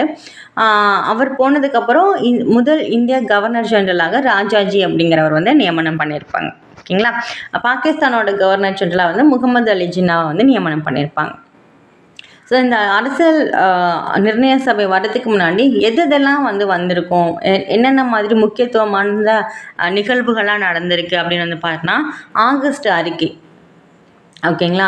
ஆகஸ்ட் அறிக்கை 1917 ஆகஸ்ட் 20 இந்தியாவுக்கான அயலுறவு செயலரான மாண்டெகு செம்ஸ்ஃபோர்டு வந்து ஒரு அறிக்கையை வந்து வெளியிட்டிருப்பார். இந்த அறிக்கையில் வந்து எதிர்கால அரசியல் சீர்திருத்தங்கள் பற்றியும் இந்தியாவுக்கான படிப்படியான தன்னாட்சி நிறுவனங்கள் வந்து ஏற்படுத்தலாம் அப்படின்னு வந்து இவர் வந்து சொல்லியிருப்பார். ஓகேவா? அதுக்கப்புறம் ஆகஸ்ட் நன்கொடை அப்படிங்கிறது 1940 வந்திருக்கும். அப்போது இருந்த அரசு பிரதிநிதி யாருன்னா லின்லித் கோபிரபு. ஓகேங்களா? இவர் என்ன பண்ணியிருப்பார் அப்படின்னா, இந்தியாவை வந்து கலந்தாலோசிக்காமல் 2ஆம் உலகப் போரில் இந்தியர்கள் வந்து பங்கு பெறுவார்கள் அப்படின்னு சொல்லியிருப்பார். இதனால் நம்மளோட காங்கிரஸ் கட்சி வந்து ரொம்ப கோபம் அடைஞ்சிருப்பாங்க. ஓகேவா? அப்போது இவர் என்ன சொல்கிறாருன்னா, போர் முடிஞ்சதுக்கு அப்புறம் தான் நான் என்ன பண்ணுவேன், இந்தியாவிற்கான அரசியல் நிர்ணய சபை அமைக்கிறதுக்கு ஒரு குழுவை வந்து ஏற்படுத்தி தருவோம் அப்படின்னு சொல்லியிருப்பார். ஓகேங்களா? ஆனால் அவர் வந்து அரசியல் நிர்ணய சபையை வந்து குழு ஏற்படுத்துவோம், அந்த குழுவில் இந்தியர்கள் வந்து இருப்பாங்க. ஸோ அப்போ என்ன அர்த்தம் அப்படின்னா, இந்தியாவுக்கான அரசியல் அமைப்பை உருவாக்குறதுக்கான டீமில் நாங்களும் இருப்போம், உங்களுக்கு நாங்கள் அதில் இடம் கொடுக்குறோம். புரியுதுங்களா? அந்த மாதிரி வந்து அவர் சொல்லியிருப்பார். பட் அதை வந்து ஏற்றுக்க மாட்டாங்க. அதுக்கப்புறம் நேரு அறிக்கை எதனால் வருது அப்படின்னு பார்த்தோன்னா, பிர்கன் ஹெட் அப்படின்னு சொல்லிட்டு ஒருத்தர் இருப்பார், அயலுறவு செயலாளர். அப்போ இருந்தவர் அயலுறவு செயலாளர். இவர் என்ன சொல்லியிருப்பார் அப்படின்னா, இந்தியர்களுக்கு வந்து அரசியல் அமைப்பை உருவாக்குறதுக்கான தகுதியே கிடையாது அப்படின்னு வந்து சொல்லியிருப்பார். ஏன்னா இதுக்கு முன்னாடி நம்ம என்ன பார்த்தோம், அரசியல் நிர்ணய சபை அமைக்கிறதுக்கு நாங்கள் குழு ஏற்படுத்துகிறோம், அந்த குழுவில் வேணால் இந்தியர்கள் வந்து இருங்க, உங்களுக்கான அரசியல் அமைப்பை எழுதுங்க அப்படின்னு சொல்லிட்டு சொன்னாங்களா? இவங்க என்ன பண்ணியிருப்பாங்க, எங்களுக்கான அரசியல் அமைப்பை எழுதுறதுக்கு நீங்கள் யார், நீங்கள் எதுக்கு கமிட்டி போடுறீங்க அப்படிங்கிற மாதிரி கொஷின் கேட்பாங்க. அப்போ இந்த பிரிக்கன் ஹெட் வந்து என்ன சொல்லியிருப்பார், உங்களுக்குன்னு அரசியல் அமைப்பை ஏற்படுத்துகிற அளவுக்கு உங்களுக்கு அறிவு இருக்கா அப்படிங்கிற மாதிரி கொஷின் பண்ணிடுவார். ஸோ நேருக்கு வந்து பயங்கர கோபம் ஆயிரும். எங்களுக்கான அரசியல் அமைப்பு என்ன அடிப்படையில் நாங்கள் கொண்டு வர போகிறோன்னு இப்போவே நான் எழுதி காட்டுறேன் பாரு அப்படின்னு சொல்லிட்டு ஒரு டீம் வந்து போடுறாரு. 8 நபர்கள் கொண்ட ஒரு குழு வந்து போடுவார். அந்த குழு வந்து எப்போ வந்து ஏற்படுத்துவாங்க அப்படின்னு பார்த்துட்டோன்னா, 1928 பிப்ரவரி 28 அனைத்து கட்சி கூட்டம் வந்து நடக்கும். காங்கிரஸ் வந்து அனைத்து கட்சி கூட்டத்தை கூட்டி, இந்த மாதிரி அவன் சொல்லிட்டான், இதுக்காகவே நம்ம வந்து ஒரு அறிக்கையை வந்து ரெடி பண்ணணும், ஒரு அரசியலமைப்பு இப்படி தான் இருக்கணும் அப்படிங்கிறதுக்கான ஒரு அறிக்கையை வந்து ரெடி பண்ணணும்னு சொல்லிட்டு ஒரு குழு போட்டு, அதோட தலைவராக யார் இருப்பார்னா மோதிலால் நேரு தான் இருப்பார். ஓகேங்களா? ஸோ அதனால தான் நம்ம வந்து அது நேரு அறிக்கை அப்படின்னு சொல்கிறோம். இந்த அறிக்கை வந்து எப்போ வெளியிடுறாங்கன்னா, ஆகஸ்ட் 10 1928 வெளியிடுறாங்க. ஸோ அந்த அறிக்கையிலே வந்து பார்த்தீங்கன்னா நமக்கு அடிப்படை உரிமைகள் பற்றிலாம் சொல்லியிருப்பாங்க. சரியா? என்னென்ன சொல்கிறாங்கன்னா, இந்தியாவுக்குன்னு தன்னாட்சி பகுதி அப்படி வேணும், டொமினியன் அந்தஸ்து வந்து வேணும்னு சொல்லியிருப்பாங்க. பட் அது வந்து டொமினியன் அந்தஸ்து தான் மென்ஷன் பண்ணியிருப்பாங்க. அதுக்கப்புறம் இவரோட பெயர் வந்து ஜவஹர்லால் நேரு வந்திருப்பார். ஸோ டொமினியன்லாம் வேணாம், நமக்கு சுதந்திரம் தான் வேணும் அப்படிங்கிற மாதிரி அவர் சொல்லியிருப்பார். ஸோ இதில் முக்கியமான கான்செப்ட் என்னென்ன சொல்கிறாங்கன்னா, மத்தியில் முழு பொறுப்பு வாய்ந்த ஒரு அரசு, மாகாணங்களில் சுய ஆட்சி, அதிகார பகிர்வு வந்து இருக்கணும். நம்ம பார்த்தோம்ல, மத்திய பட்டியல், மாகாண பட்டியல், பொதுப்பட்டியல்னு சொல்லிட்டு இந்த மாதிரி அதிகார பகிர்வு அப்படிங்கிறது இருக்கணும். 2 அவைகளை கொண்ட சட்டமன்றம் இருக்கணும். அதுதான் நமக்கு இப்போ இருக்குது. ஓகேங்களா? அதுக்கப்புறம் வந்துட்டு வாக்காளர் தொகுதியோட தேர்தல் வந்து நடத்தணும் அப்படின்னு வந்து சொல்லியிருப்பாங்க. முஸ்லீம்களுக்கு வந்து அதாவது அதிகமாக இந்துக்கள் இருக்கக்கூடிய பகுதியில் முஸ்லீம்களுக்கு இடஒதுக்கீடு இருக்கணும். அதே மாதிரி அதிகமாக முஸ்லீம்கள் இருக்கக்கூடிய பகுதியில் இந்துக்களுக்குன்னு இடஒதுக்கீடு இருக்கணும் அப்படின்னு வந்து சொல்லியிருப்பாங்க. ஸோ எந்தெந்த பகுதியில் யார் மைனாரிட்டி சிறுபான்மையினராக இருக்காங்களோ அவங்களுக்கெல்லாம் அந்த இடத்துல இடஒதுக்கீடு அப்படிங்கிறது இருக்கணும். பொது வாக்களிப்பு முறை இருக்கணும். அடிப்படை உரிமைகள் வந்து வழங்கப்படணும். ஸோ இதெல்லாம் தான் நேரு அறிக்கையோட முக்கியமான கான்செப்ட். சரியா? அதுக்கப்புறம் சைமன் குழு வந்து ஒரு அறிக்கை கொண்டு வந்திருப்பாங்க இல்லையா 1927. ஸோ மாண்டெகிசம்ஸ் போர்டு சட்டத்தை வந்து ஆய்வு பண்ணுறதுக்காக சைமன் குழு வந்து வரும். ஸோ இந்த குழு எப்போ பம்பாய்க்கு வருது அப்படின்னு வந்து பார்த்துட்டோம்னா February 3 வந்து பம்பாய்க்கு வரும் 1928. அப்போ அந்த குழுவில் யாருமே இந்தியர்கள் வந்து இல்லை அப்படின்னு சொல்லிட்டு சைமனே திரும்பிப்போ அப்படின்னு சொல்லிட்டு ஒரு முழக்கமே வந்துட்டு வரும். ஓகேங்களா? 1930 தான் இந்த சைமன் குழுவோட அறிக்கை அப்படிங்கிறது வந்து ரிலீஸ் பண்ணியிருப்பாங்க. ஸோ சைமன் குழுவோட அறிக்கையில் என்ன சொல்லியிருப்பாங்கன்னா இரட்டை ஆட்சியை நீக்கணும் அப்படின்னு வந்து சொல்லியிருப்பாங்க. மாகாணங்களில் பொறுப்பான ஒரு அரசு இருக்கணும். பிரிட்டிஷ் இந்தியா மற்றும் சுதேசிய மாகாணங்களில் இணைச்சு ஒரு கூட்டாட்சி கவர்மெண்ட்டை வந்து கொண்டு வரணும்னு சொல்லியிருப்பாங்க. ஓகேங்களா? வகுப்பு வாரி பிரதிநிதித்துவம் தொடரணும் அப்படின்னு வந்து சொல்லியிருப்பாங்க. ஓகேவா? அதுக்கப்புறம் கிரிப்ஸ் தூதுக்குழு வரும் 1942 மார்ச் 23 வரும். இதில் யார் யார் இருப்பாங்கன்னா சர் ஸ்டாஃபோர்டு கிரிப்ஸ் வந்து இருப்பார். இதில் 3 பேர் வந்து இருப்பாங்க. ஓகேங்களா? இவங்க கிரிப்ஸ் தூதுக்குள்ள என்ன சொல்லும் அப்படின்னா இந்தியாவை பொறுத்த மட்டும் விரைவில் சுயாட்சியை உணர்த்தக்கூடிய அரசு முறை நிறுவனம் அப்படின்னு வந்து சொல்லியிருப்பாங்க. ஆனால் முழு விடுதலை பற்றி இவங்க பேசியிருக்க மாட்டாங்க. அதனால இந்த தூதுக்குழுவோட வருகை வந்து ஏமாற்றத்தை வந்து கொடுத்துருக்கோம் இந்திய தேசிய காங்கிரஸுக்கு. ஓகேவா? இவங்க என்ன பண்ணியிருப்பாங்க அப்படின்னா டொமினியன் அந்தஸ்து வழங்குகிறோம். ஆனால் நம்ம எப்போ வழங்குவோம் அப்படின்னா இந்த 2ஆம் உலகப் போர்லாம் முடிஞ்சதுக்கு அப்புறம் தான் வழங்குவோம். அதுக்கப்புறம் அரசியல் சாசன வரைவு குழுவை உருவாக்குறத பற்றி நம்ம பேசலாம் அப்படின்னு வந்து சொல்லியிருப்பாங்க. ஓகேங்களா? இன்னொரு முக்கியமான பாயிண்ட்டு, இப்போ வந்து நிறைய சுதேசி அரசுகள் வந்து இருந்திருக்குமா அப்போ இந்தியாவில். அப்போ இந்த கிரிப்ஸ் தூதுக்குள்ள என்ன சொல்லியிருக்குன்னா இந்த சுதேசி அரசுகளுக்கு வந்து அந்த அரசியல் சாசனம் பிடிக்கல அப்படின்னா அவங்க இங்கிலாந்து கூட கன்சல்ட் பண்ணிக்கலாம். ஒரு தனிப்பட்ட ஒப்பந்தம் வந்து நீங்கள் போட்டுக்கலாம். அதுக்கான உரிமையை வந்து நாங்கள் கொடுக்குறோம் அப்படிங்கிற மாதிரி சொல்லியிருப்பாங்க. ஸோ இதை வந்து காந்தி என்ன சொல்லியிருப்பார் கிரிப்ஸ் தூதுக்குழுவோட அறிக்கை வந்து பின்தேதியிட்ட காசோலை அப்படின்னு வந்து சொல்லியிருப்பார். அது மட்டும் இல்லாமல் ஜவஹர்லால் நேரு என்ன சொல்லியிருப்பார் அப்படின்னா நான் ஃபஸ்ட்டு இந்த வந்து தூதுக்குழுவோட அறிக்கையை வந்து நான் வாசித்த போது கடுமையான மன அழுத்தம் வந்து எனக்கு ஏற்பட்டுச்சு அப்படிங்கிற மாதிரி அவர் சொல்லியிருப்பார். அதுக்கப்புறம் கேபினெட் தூதுக்குழு இதுதான் ரொம்ப ரொம்ப ரொம்ப ரொம்ப முக்கியம். ஏன் அப்படின்னா இந்த கேபினெட் தூதுக்குழுக்கு அப்புறம் தான் நம்ம வந்து அரசியல் நிர்ணய சபையை வந்து கொண்டு வந்திருப்போம். சரியா? இவங்க என்ன சொல்கிறாங்க அப்படின்னா அப்போ இருந்த பிரதமர் யார் அப்படின்னு பார்த்துட்டோம்னா அட்லி. ஓகேவா? அவர் வந்து என்ன சொல்கிறேன்னா 1946 மார்ச் 15 ஒரு அறிக்கையை வந்து வெளியிடுறார். இதில் வந்து இந்திய அரசியலமைப்பு உருவாக்க ஒப்புதல் வந்து வழங்குறார். ஓகே, நீங்கள் உங்களுக்கான அரசியலை நீங்களே எழுதிக்கோங்கப்பா, நாங்கள் தலையிடவே மாட்டோம் அப்படின்னு வந்து சொல்லிடுறார். இந்திய நாட்டுக்குன்னு நியமிக்கப்பட்ட அரசு செயலர் யாருன்னா சர் ஸ்டாஃபோர்டு கிரிப்ஸ். இவர் அதுக்கப்புறம் ஏவி அலெக்சாண்டர் அப்புறம் பெத்தி கிளாரன்ஸ் இந்த 3 பேரும் தான் வந்து கேபினட் தூதுக்குழுவோட மெம்பர். இந்த தூதுக்குழுக்கு ஹெட்டு யாருன்னா பெத்தி கிளாரன்ஸ் தான். ஓகேங்களா? ஸோ இவங்க வந்து இது சொல்கிறாங்க. ஸோ அதனால தான் இவங்க 3 பேருமே வந்து அமைச்சரவையில் இருக்கிறதுனால கேபினட் தூதுக்குழு அப்படின்னு வந்து சொல்கிறோம். இவங்க என்ன பரிந்துரைக்கிறாங்க அப்படின்னு வந்து பார்த்துட்டோன்னா புதிய அரசியலமைப்பு எழுதப்பட்டு புதிய அரசாங்கம் பதவியேற்கிற வரைக்கும் ஒரு இடைக்கால அரசாங்கத்தை வந்து நீங்கள் அமைச்சுக்கோங்க. 1946 ஜூன் 15 அரச பிரதிநிதி வந்து ஒரு இடைக்கால அரசாங்கத்தை அமைக்கிறதுக்கு 14 பேருக்கு வந்து அழைப்பு வந்து விடுப்பார். ஸோ அப்போ வந்து ஒரு எலெக்ஷன் நடக்கும் அந்த இடைக்கால அரசாங்கத்தை அமைக்கிறதுக்காக. ஓகேவா? அந்த எலெக்ஷனில் வந்து காங்கிரஸ் வந்து வின் பண்ணுவாங்க. 208 பொது இடங்களில் வந்து வின் பண்ணுவாங்க. முஸ்லீம் லீக் வந்து 73 இடங்களில் வந்து வின் பண்ணுவாங்க. ஓகேங்களா? ஸோ அப்போ நேரு தலைமையில் இடைக்கால அரசாங்கம் எப்போ அமையுது 1946 செப்டம்பர் 2 வந்து அமைக்கப்படுது. ஓகேங்களா? ஸோ இந்த இடைக்காலம் அரசாங்கம் வந்து எப்போ கலைப்பாங்க அப்படின்னா ஆகஸ்ட் 15 1947 கலைச்சிடுவாங்க. ஏன் அப்போ வந்து 47 கலைச்சிட்டாங்க. அதுக்கப்புறம் என்ன கவர்மெண்ட் இருக்கும்? ஏன்னா அரசியல் நிர்ணய புக்கே நம்ம வந்து எழுதலைல்ல. அப்போது என்ன ஆகும் அப்படின்னா அரசியல் நிர்ணய சபையே சட்டம் இயற்றக்கூடிய பங்கையும் வந்து வகிக்கும் அப்படின்னு வந்து சொல்லியிருப்பாங்க. ஓகேங்களா? ஸோ அரசியல் புக்கு வந்து ரிலீஸ் பண்ணி குடியரசு ஆட்சி நமக்கு வர வரைக்கும் அரசியல் நிர்ணய சபையே ஒரு அரசாக வந்து செயல்படும், அந்த மாதிரி வந்து சொல்லியிருப்பாங்க. ஏன்னா இடைக்கால அரசாங்கத்தை தான் வந்து நம்ம கலைச்சிட்டோம்ல, அதனால். ஓகேங்களா. தமிழ்நாடு பள்ளி புத்தகத்தில் வந்து காங்கிரஸ் 210 இடங்களில் 199 இடங்களில் வெற்றி பெற்றிருக்கு அப்படின்னும், முஸ்லீம் லீக் கட்சி வந்து 77 இடங்களில் 76 இடங்களில் வெற்றி பெற்றிருக்கு அப்படின்னும் சொல்லியிருப்பாங்க. ஸோ அதையும் வந்து நீங்கள் நோட் பண்ணிக்கோங்க. ஸோ அந்த இடைக்கால அரசாங்கம் அமைக்கிறாங்கல்ல, அதில் முக்கியமாக என்னென்ன துறைகள் யார் யாருக்கு அப்படின்னு பார்த்தோன்னா, ஜவஹர்லால் நேருக்கு வந்து வெளியுறவுத்துறையும் காமன்வெல்த் உறவுகளும் கொடுத்துருப்பாங்க. சர்தார் வல்லபாய் படேலுக்கு வந்து உள்துறை, அப்புறம் தகவல் மற்றும் ஒலிபரப்புத்துறை கொடுத்துருப்பாங்க. ராஜேந்திர பிரசாத்துக்கு வந்து வேளாண்மை துறை, உணவுத்துறை. ஓகேங்களா. அதுக்கப்புறம் முக்கியமானவங்களை மட்டும் பார்த்துக்கலாம், நீங்கள் எல்லாத்தையும் மனப்பாடம் பண்ண அவசியம் இல்லை. ராஜகோபாலாச்சாரிக்கு வந்து கல்வி மற்றும் கலைத்துறை வந்து கொடுத்துருப்பாங்க. இதுக்கப்புறம் தான் இந்திய அரசியலமைப்போட தோற்றம் அப்படிங்கிறது வந்து இருக்குது. ஸோ இதுக்கு முன்னாடி நடந்ததெல்லாம் நம்ம ஒரு ரீகேப் மாதிரி பார்த்துடலாம். 1919 மாண்டேகு செம்ஸ்ஃபோர்டு சீர்திருத்தம் வந்துச்சா, ஓகேவா.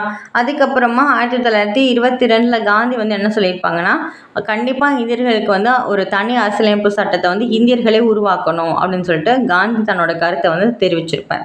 அதே மாதிரி 1922 அன்னிபெசன்ட் அம்மையாரையும் வந்து என்ன சொல்லியிருப்பாங்கன்னா, ஒரு சிம்லாவில் வந்து ஒரு கூட்டம் வந்து நடக்கும். இந்த கூட்டத்தில் வந்து அரசியலமைப்பை இயற்றுவதற்கான மாநாடு வந்து நடத்தணும் ஃபஸ்ட்டு அப்படின்னு சொல்லியிருப்பாங்க.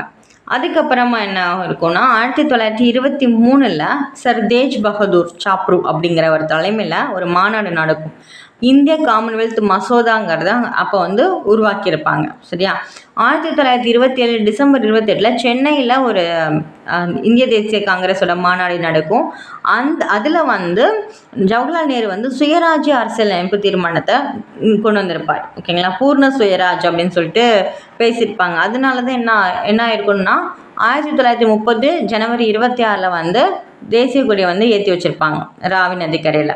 அதை மீன் பண்ணுறதுக்காக தான் நம்ம குடியரசு தினத்தை வந்து ஜனவரி 26 செலிப்ரேட் பண்ணுறோம். சரிங்களா.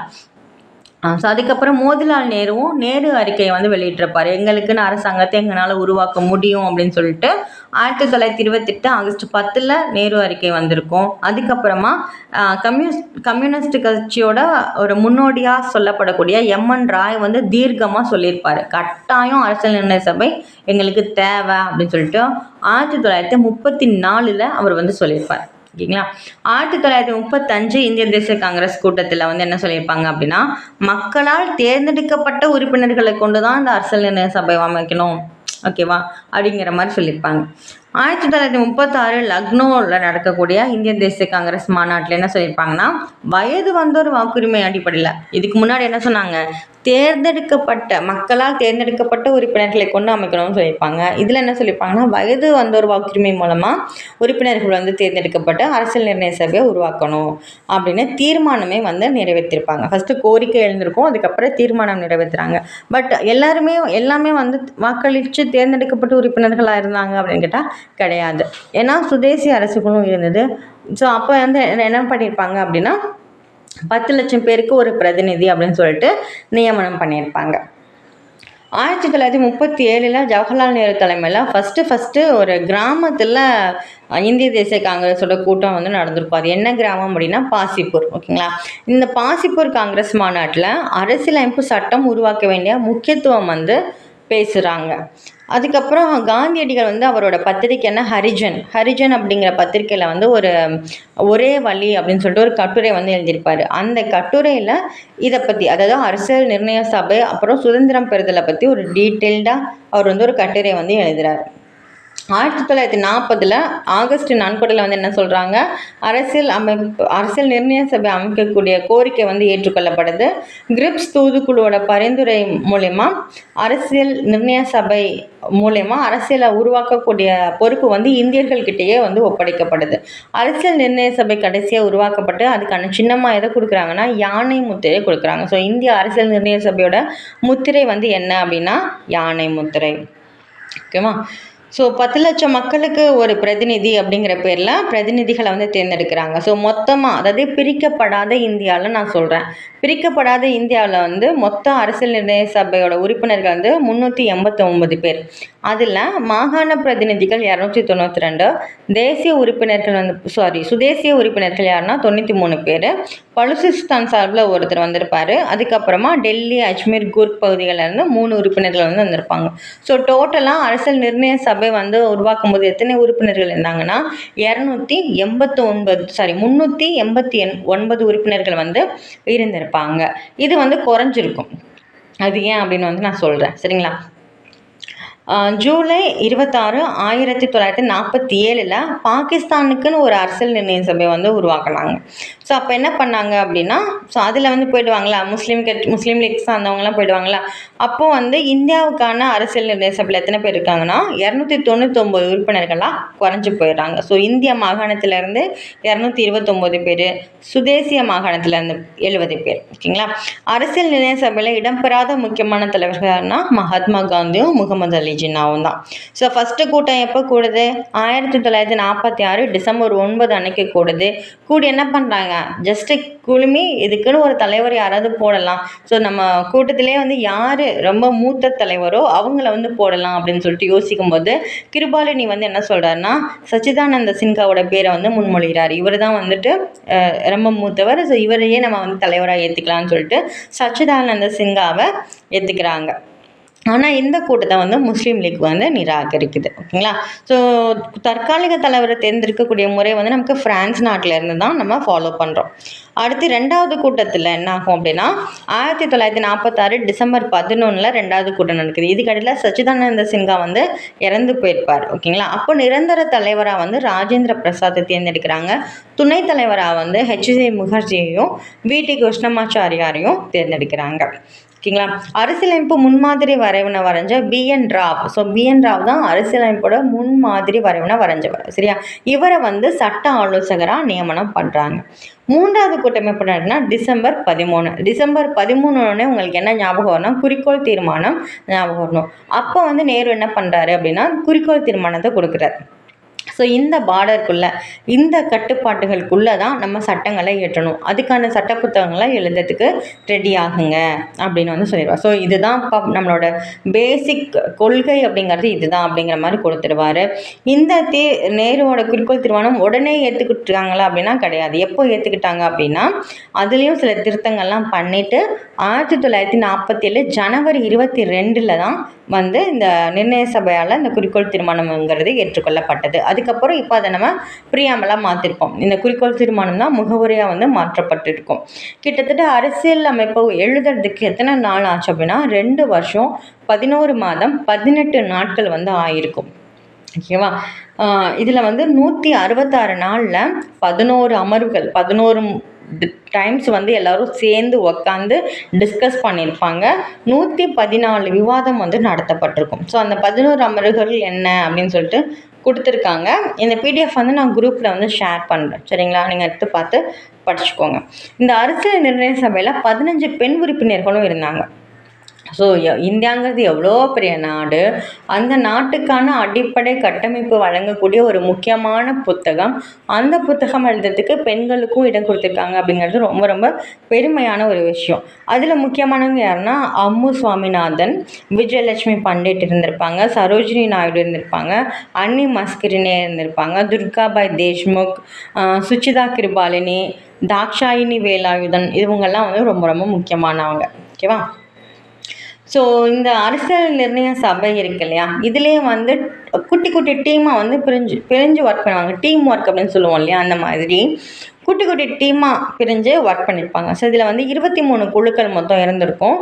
8 குழு வந்து பெரிய குழுக்கள், மேஜர் கமிட்டின்னு சொல்லுவோம். மைனர் கமிட்டி வந்து 15 குழுக்கள் வந்து இருந்திருக்கும். இதில் தான் நமக்கு வந்து கொஷின் வந்து வந்திருக்கு. ஓகேவா? இந்த குழுவுக்கு யார் வந்து ஹெட்டாக இருந்தாங்க அப்படின்னு சொல்லிட்டு நீங்கள் பொறுத்துகளில் கூட கேட்கலாம். ஸோ பார்த்துக்கோங்க. ஒன்றிய அதிகார குழுக்கு ஹெட்டு வந்து ஜவஹர்லால் நேரு, ஒன்றிய அரசியலமைப்பு குழுவுக்கும் அவர் தான். சரிங்களா?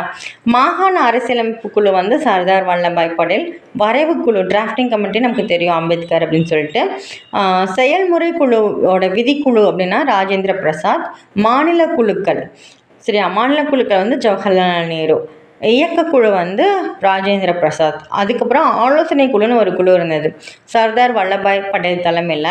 இதில் ஆலோசனை குழுவில் நிறைய துணைக்குழுக்கள் வந்து இருந்திருப்பாங்க. ஸோ 4 துணைக்குழு என்னென்னா, அடிப்படை உரிமைகளுக்கான துணைக்குழு யாருன்னா ஜேபி கிருபாலினி. ரொம்ப முக்கியம் அடிப்படை உரிமைகள் அப்படின்னு சொல்லிட்டு வரும்போது, நீங்கள் வந்து மெயின்ஸ் எக்ஸாம் கேட்கும்போது அடிப்படை உரிமைகள் ரிலேட்டடாக கொஷின் கேட்டால் கண்டிப்பாக அந்த பாயிண்ட் எழுதி பாக்ஸ் போட்டுக்கலாம்.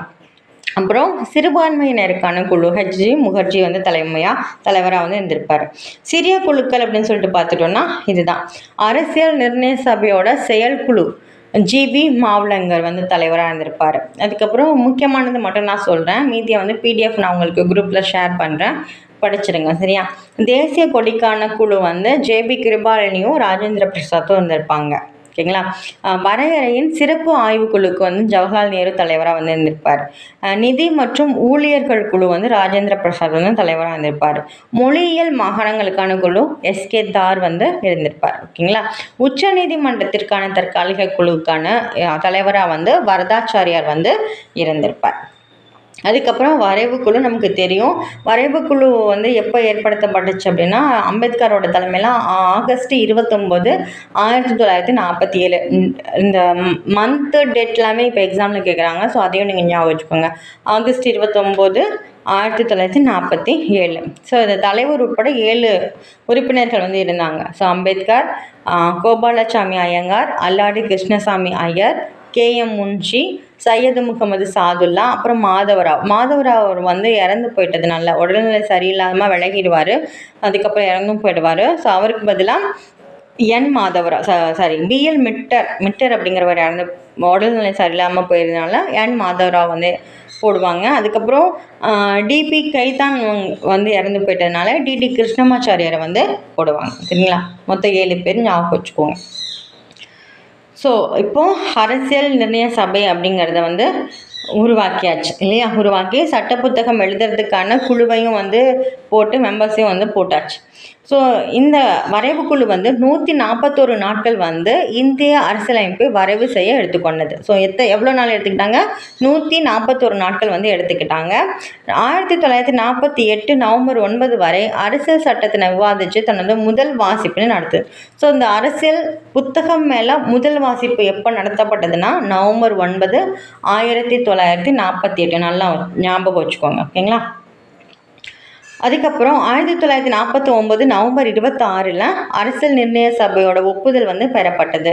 இந்த சட்ட அமர்வுகளில் பொழுது உருவாக்கப்பட்ட அரசியலமைப்பின் மீது திருத்தங்கள் எத்தனை திருத்தங்கள் முன் வச்சாங்க அப்படின்னா 2473 திருத்தங்கள் வந்து முன் வச்சுருப்பாங்க. ஆனால் ஒரு சில திருத்தங்கள் தான் அவங்க வந்து ஏற்றுக்கிட்டாங்க. சரிங்களா. ஸோ 1949 நவம்பர் 26 அன்னைக்கு சட்டமன்ற அவையில் அன்னைக்கு வந்து கூடின உறுப்பினர்களோட எண்ணிக்கைன்னா 299. ஓகேங்களா. இவங்க எல்லாமே இறுதி தீர்மானத்தில் கையெழுத்திட்டாங்க. ஆனால் 1950 ஜனவரி 24 இந்திய அரசியலமைப்போட இறுதி வடிவத்தில் எத்தனை பேர் கையெழுத்து போட்டாங்கன்னா 284 நபர்கள் தான் கையெழுத்து போட்டு உறுதி பண்ணியிருப்பாங்க. அரசியலமைப்பு சட்டம் அரசியல் நிர்ணய சபையால் எப்போ ஏற்றுக்கொள்ளப்பட்டது? நவம்பர் 26, 1949 ஏற்றுக்கொள்ளப்பட்டது. சரிங்களா. ஸோ அதனால் இந்த தினத்தை வந்து நம்ம இந்திய சட்ட தினமாக கொண்டாடுறோம். இந்திய அரசியலமைப்பு ஏற்றுக்கொண்ட போது எத்தனை பகுதிகள் இருந்துச்சுன்னா 22 பகுதிகள், 8 அட்டவணைகள், அப்புறம் 395 சரத்துக்கள் வந்து இருந்துச்சு. இந்த அரசியலமைப்பு வந்து நமக்கு ஏற்றுக்கொள்ளப்பட்டது டேட்டு வேறு இல்லையா, நடைமுறைக்கு வந்த டேட்டு வேறு. ஸோ ஏற்றுக்கொள்ளப்பட்டது நவம்பர் 26, நடைமுறைக்கு வந்தது 1950 ஜனவரி 26 இல்லையா. ஸோ அப்போ இதுக்கு இடையில வந்து எல்லா ஆர்டிகல்ஸுமே வந்துட்டு நமக்கு உடனடியாக வந்திருக்குமா, பயன்பாட்டுக்கு வந்திருக்குமா, நடைமுறைக்கு வந்திருக்குமானா ஒரு சிலது மட்டும்தான் நடைமுறைக்கு உடனடியாக வந்துச்சு. என்ன அப்படின்னா 15 ஆர்டிகல்ஸ் தான் உடனடியாக வந்து நடைமுறைக்கு வந்துச்சு. என்னென்னா குடியுரிமை. ஓகேவா. குடியுரிமை, குடியரசுத் தலைவரோட நியமனம், தேர்தல் ஆணையம் ஆர்டிக்கல் 324. ஓகேங்களா. வரையறைகள் 366. குடியரசுத் தலைவரோட நியமனம் பற்றின ஆர்டிக்கல் வந்து 60.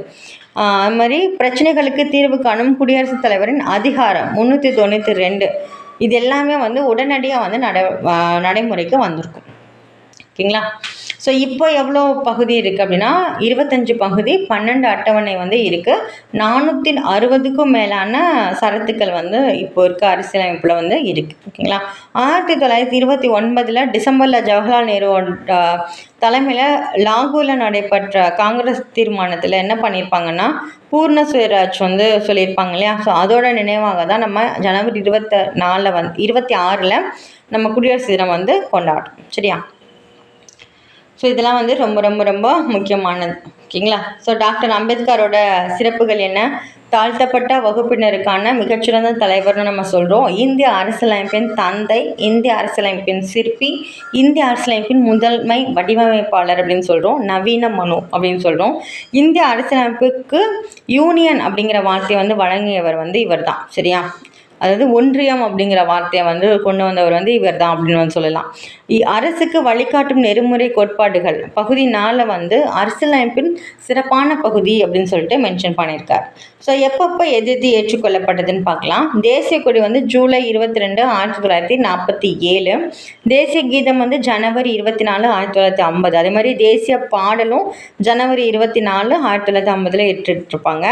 தேசிய சின்னம் வந்து ஜனவரி 26, 1950. இந்திய உச்சநீதிமன்றம் வந்து ஜனவரி 28, 1950. இந்திய தேர்தல் ஆணையம் வந்து ஜனவரி 25, 1950. ஓகேவா. ஸோ இவ்வளோ சிறப்பு வாய்ந்த புத்தகத்தை வந்து யார் எழுதியிருப்பாங்க அப்படின்னா பிரேம் பெஹாரி நரேன் ரைஜடா அப்படிங்கிறவர் தன்னோட கைப்பட பொறுமையாக உட்காந்து எழுதியிருப்பார். உடனே இவரை செலக்ட் பண்ணியிருப்பாங்களா, பண்ணி எழுதுப்பா இந்த புக் அப்படின்னு சொல்லியிருப்பாங்களா? கிடையாது. இவங்க வம்சாவளியாக இவங்களோட ஹேண்ட் ரைட்டிங்கே ரொம்ப சூப்பராக இருக்குமா பார்க்கறதுக்கு. ஸோ அந்த இந்தியாவிலே யாரோட ஹேண்ட் ரைட்டிங் ரொம்ப பெஸ்ட்டாக இருக்குன்னு தேடி கண்டுபிடிச்சி இவரை கூப்பிட்டு நீங்கள் எழுதுங்க அப்படின்னு சொல்லிட்டு இத்தாலிய பாணியில் வந்து அவர் எழுதியிருப்பார். இதுக்கு வந்து அவர் ₹1 கூட சம்பளம் வாங்கியிருக்க மாட்டார். ஸோ இந்த புத்தகத்தோட எழுதி முடிச்சதுக்கப்புறம் லாஸ்ட் பக்கத்தில் இவரோட அப்பா பேரும் இவரோட பேரும் மட்டும் சின்னதாக வந்து குறிப்பிட்டிருப்பாங்க. அவ்வளோதான். ஸோ இதுக்கு மொத்தம் எவ்வளோ செலவாச்சு அப்படின்னா ₹64 லட்சம் வந்து செலவாயிருக்கும். 60 நாடுகளோட அரசியலமைப்பு சட்டத்தை தான் நம்ம வாசித்து அதுலேருந்து பெஸ்ட்டெல்லாம் கலெக்ட் பண்ணி நம்மளோட பெஸ்ட்டான புத்தகத்தை நம்ம ஏற்படுத்தியிருக்கோம். ஓகேங்களா. ஸோ இதுக்கப்புறம் இந்திய அரசியலமைப்போட மூலங்கள் எங்கேருந்து எதெல்லாம் நம்ம எடுத்தோம், 60 நாடுகள்லேருந்து எடுத்தோம் அப்படின்னு சொல்லிட்டோம். ஸோ எதுலேருந்து எங்கெங்கே எடுத்திருக்கோம் அப்படின்னு பார்த்தோம்னா நமக்கு நான் 1935 அரசியல் சட்டம், இந்திய அரசியல் சட்டம் சொல்லும்போது சொன்னேன். பெரும்பான்மை அதாவது 3/2 பகுதி வந்து நம்ம இந்திய அரசியல் சட்டத்திலேருந்து தான் வந்து எடுத்திருப்போமே. ஓகேங்களா. ஆளுநரோட அலுவலகம், ஆளுநர் உரை, நீதித்துறை, நெருக்கடி கால சட்டமுறைகள், பொதுப்பணி தேர்வாணையம், கூட்டாட்சி தத்துவம், மத்திய பட்டியல், மாநில பட்டியல், இது எல்லாமே வந்து இந்திய அரசு சட்டத்திலேருந்து தான் எடுத்திருப்போம். பொதுப்பட்டியல் மட்டும் இங்கேருந்து எடுத்திருக்க மாட்டோம். பொதுப்பட்டியல் எங்கே எடுத்திருக்கோம் அப்படின்னு சொல்லிட்டு பின்னாடி நம்ம பார்க்கலாம். இங்கிலாந்துலேருந்து தான் நம்ம பாராளுமன்ற முறையவே நம்ம எடுத்துக்கிட்டோம். குடியரசுத் தலைவர் முறை, இரு அவை பாராளுமன்ற முறை, அதே மாதிரி ஒற்றை குடியுரிமை, சட்டம் இயற்றும் முறை, சட்டத்தோட ஆட்சி, நாடாளுமன்றத்தில் இருக்கக்கூடிய சலுகைகள், அமைச்சரவையோட கூட்டு பொறுப்பு, சபாநாயகர் முறை அப்படிங்கிறதும் இங்கிலாந்துலேருந்து தான் எடுத்திருப்போம். நீதி பேராணைகள் அப்படிங்கிறதும் இங்கிலாந்துலேருந்து தான் வந்து எடுத்திருப்போம். அமெரிக்கான்னு சொன்னாவே நமக்கு அடிப்படை உரிமைகள் ஞாபகம் வந்துடணும். அப்புறம் முகவுரை வந்து நம்ம குறிக்கோள் தீர்மானத்தை தான் நம்ம இப்போ முகவுரையாக வச்சுக்கிறோம். பட் அரசியலமைப்புக்கு ஒரு முகவுரை அப்படிங்கிறது வச்சது ஃபஸ்ட்டு யாருன்னா அமெரிக்கா தான். ஓகேவா. அதே மாதிரி நம்மளும் வச்சுருக்கோம். நீதி புனராய்வு, நீதித்துறை, சுதந்திரமான நீதித்துறை வந்து அமெரிக்காவிலேருந்து தான் நம்ம எடுத்துக்கிட்டோம். துணை குடியரசுத் தலைவர் முறை, அப்புறம் முக்கியமாக குடியரசுத் தலைவரோட பதவி நீக்கம் அப்படிங்கிறதையும் நம்ம அமெரிக்காவிலேருந்து தான் எடுத்துக்கிட்டோம். குடியரசுத் தலைவருக்கு மட்டும் கிடையாது, உச்சநீதிமன்ற நீதிபதி, உயர் நீதிமன்ற நீதிபதி, துணை குடியரசுத் தலைவர், இந்த மாதிரி பெரிய பெரிய ஆளுங்களோட பதவி நீக்கம் எல்லாமே அமெரிக்காவிலேருந்து தான் நம்ம எடுத்துக்கிட்டோம்.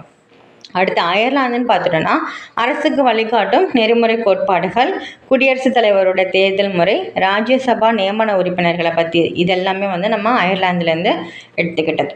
ஓகேவா. ஆஸ்திரேலியாவிலேருந்து பொதுப்பட்டியல். ஸோ மத்திய பட்டியலும் மாநில பட்டியலும் இந்திய அரசு சட்டம் 1935 எடுத்திருப்போம். பொதுப்பட்டியல் மட்டும் ஆஸ்திரேலியாவிலேருந்து எடுத்திருப்போம். ஓகேங்களா. வர்த்தக மற்றும் வணிக சுதந்திரம், பாராளுமன்றத்தோட கூட்டத்தை வந்து கூட்டுறோம் இல்லையா. ஸோ அதுக்கான கான்செப்ட், மத்திய மாநில உறவுகள், இது எல்லாமே ஆஸ்திரேலியாவிலேருந்து நம்ம எடுத்திருப்போம். அடுத்து ஜெர்மனியில் இருந்து பார்த்தோன்னா முக்கியம், ரொம்ப ரொம்ப முக்கியம் நெருக்கடி நிலை பிரகடனம் எப்படி செயல்படுத்துறது, அதே மாதிரி நெருக்கடி நிலை பிரகடனம் செயல்படுத்தும் போது அடிப்படை உரிமைகளை எப்படி நிறுத்தி வைக்கிறது, இது வந்து ஜெர்மனிலேருந்து எடுத்திருப்போம். ரஷ்யான்னு எடுத்துக்கிட்டாவே நமக்கு கடமைகள் தான், அடிப்படை கடமைகள். அதே மாதிரி முகவுரையில் வந்து சமூக பொருளாதார அரசியல் நீதினு மென்ஷன் பண்ணியிருப்பாங்க, அது. அப்புறம் நீதியின் மாண்புகள், இதெல்லாமே வந்துட்டு எடுத்திருப்போம். பிரான்ஸ்லேருந்து குடியரசு முகவுரையில் சமத்துவம், சுதந்திரம் மற்றும் சகோதரத்துவம் அப்படிங்கிற வார்த்தைகள் வந்து பிரான்ஸ்லேருந்து தான் நம்ம வந்து எடுத்திருப்போம். தென்னாப்பிரிக்காவில் வந்து அரசியலமைப்பு சட்ட திருத்தம் வந்து எப்படி பண்ணணும், ராஜ்யசபா உறுப்பினர்களுக்கான தேர்தல் முறை என்ன அப்படிங்கிறத தென்னாப்பிரிக்காவிலேருந்து எடுத்திருப்போம். கனடாவில் கூட்டாட்சி, கனடா அப்படின்னாவே கூட்டாட்சி ஞாபகம் தரணும். ஸோ கூட்டாட்சி, எஞ்சிய அதிகார பகிர்வு, அதாவது இப்போ மத்திய பட்டியல், மாநில பட்டியல், பொதுப்பட்டியலில் இல்லாத சில விஷயங்கள் இருக்கும் இல்லையா, அதுக்கான அதிகாரம் யார்கிட்ட இருக்கும், பார்லிமெண்ட் கிட்ட தான் இருக்கும். ஸோ அதை வந்து நம்ம கனடா கிட்டேருந்து எடுத்திருக்கோம். அடுத்து வலுவான மத்திய அரசு, மத்திய அரசோட மாநில ஆளுநரை வந்து நியமிக்கிறது, உச்ச நீதிமன்றத்தில் நீதி ஆலோசனை வழங்கக்கூடிய அதிகாரம், இதெல்லாமே நம்ம வந்து கனடாவில் வந்து எடுத்திருப்போம். ஜப்பானில் வந்து சட்டத்தினால் நிறுவப்பட்ட செயல்முறை, அப்புறம் சுவிட்சர்லாந்துலேருந்து கூட்டாட்சியின் வரம்புக்கு உட்பட்ட அதிகாரங்கள், இதெல்லாமே நம்ம எடுத்திருப்போம். ஓகேங்களா? ஸோ இதெல்லாம் மற்ற நாடுகளுக்கான அரசியலமைப்பு நமக்கு தேவையில்லை. பட் இந்த மற்ற நாடுகளில் இருக்கிறத விட நம்மளோட அரசியலமைப்பு வந்து ரொம்ப ரொம்ப ரொம்ப நாள் எடுத்துக்கிட்டாங்க எழுதுறதுக்கு, ரொம்ப நீண்ட அரசியலமைப்புன்னு சொல்லலாம். அது மாதிரி கைப்பட எழுதப்பட்ட அரசியலமைப்பு புத்தகம். சரியா?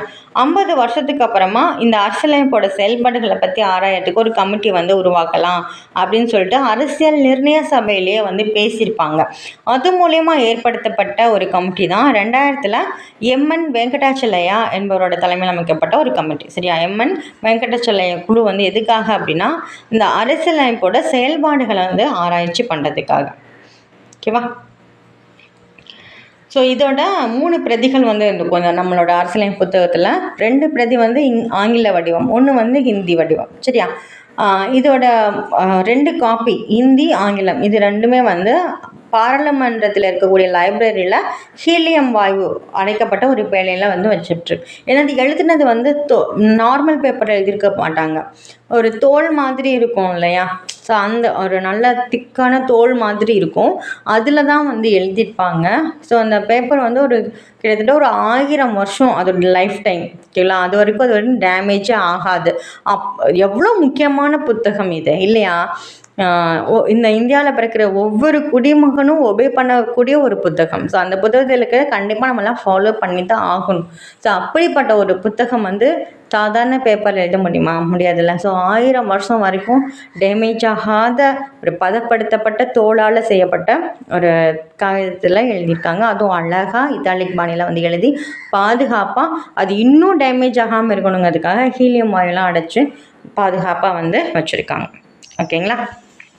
ஸோ இதோட இந்திய அரசியலமைப்பு வந்து எப்படி உருவாச்சு, அதுக்கு முன்னாடி என்னென்ன சட்டங்கள் எல்லாம் வந்துச்சு அப்படின்னு நம்ம டீட்டெயில்டாக வந்து பார்த்துட்டோம். இது வந்து கொஞ்சம் லென்த்தியான வீடியோ தான், பட் ரொம்ப ரொம்ப ரொம்ப முக்கியமான ஒரு வீடியோ. இதுக்கான பிடிஎஃப் நான் உங்களுக்கு குரூப்பில் வந்து ஷேர் பண்ணியிருக்கேன், பார்த்துக்கோங்க. தினம் உட்காந்து படிங்க, தினம் ஏதாவது ஒரு டாபிக் வந்து நீங்கள் படிச்சுக்கிட்டே இருங்க. கண்டிப்பாக வந்து விடாமுயற்சின்னா மட்டும்தான் சக்ஸஸ் வந்து உங்களை தேடி வரும். சரியா? நான் 1 மாதம் படிப்பேன், அப்புறம் 2-3 நாள் வந்து படிக்க மாட்டேன், இல்லை ஒரு 2-3 நாள் படிப்பேன், அதுக்கப்புறம் 1 மாதம் படிக்க மாட்டேன், இப்படிலாம் இருந்தால் நம்ம வேலைக்கே போக முடியாது. ஸோ உங்கள் மனசை கட்டுப்படுத்துங்க. உங்களுக்கு அதிகமாக தேவையில்லாத டைம் வேஸ்ட் பண்ணுறதுக்கான செயல்கள்லாம் நீங்கள் செய்வீங்க இல்லையா, ஃபோன் பார்க்குறது, இன்ஸ்டாகிராம் பார்க்குறது, யூடியூப்பில் ஷார்ட்ஸ் பார்க்குறது, இது எல்லாமே குறைங்க. ஃப்ரெண்ட்ஸ் கூட அதிகமாக ஃபோனில் பேசுகிற டைம்லாம் குறைங்க.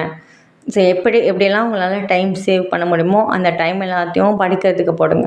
ஓகேங்களா? கல்வி மட்டும்தான் நம்மளை முன்னேற்றுங்க, வேறு யாருமே நம்ம கூட லைஃப் டைம் வர மாட்டாங்க. கண்டிப்பாக இதை ஞாபகம் வச்சுக்கோங்க. ஸோ யாராக இருந்தாலும் கடைசி வரைக்கும் உங்கள் கூட வருவாங்கன்னா வரமாட்டாங்க. உங்களோட படிப்பு அது மட்டும்தான் உங்களுக்கு வந்து கடைசி வரைக்கும் வரும், கடைசி வரைக்கும் சப்போர்ட்டாகவும் இருக்கும். ஓகேங்களா? உங்களுக்கு நீங்கள் தான் உங்கள் லைஃப்பை நீங்கள் தான் பார்த்துக்கணும். அப்போது உங்களுக்கான எல்லாத்தையும் நீங்கள் செய்யணுன்னா நீங்கள் ஒரு நல்ல பொசிஷனுக்கு போகணும், யாரையும் சார்ந்து இருக்கக்கூடாது, எல்லாத்துக்கும் மற்றவங்கள போய் கெஞ்சிகிட்டு இருக்கக்கூடாது. இல்லையா? நமக்குன்னு ஒரு சுயமரியாதை வேணும். அப்போ அந்த சுயமரியாதை எது மூலயமா கிடைக்கும்னா, நீங்கள் ஒரு நல்ல பொசிஷனுக்கு போனால் தான் கிடைக்கும். அந்த பொசிஷன் எப்படி கிடைக்கும் அப்படின்னா, நல்லா படித்தா தான் கிடைக்கும். அப்படி நல்லா படிக்கணும்னா நீங்கள் என்ன பண்ணணும்? டைம் வேஸ்ட் பண்ணக்கூடாது. ஓகேங்களா? ஸோ இது எல்லாத்தையும் மனசில் வச்சுக்கோங்க. ஸோ நாளைக்கு டாபிக் என்ன அப்படிங்கிறதையும் நாளைக்கான வீடியோவும் நான் உங்களுக்கு ஷெடியூலில் வந்து உங்களுக்கு போட்டிருப்பேன் இல்லையா? ஸோ அதை நீங்கள் பார்த்துக்கோங்க. அதுக்கான வீடியோ நான் நாளைக்கு உங்களுக்கு அப்லோட் பண்ணுறேன். தேங்க்யூ.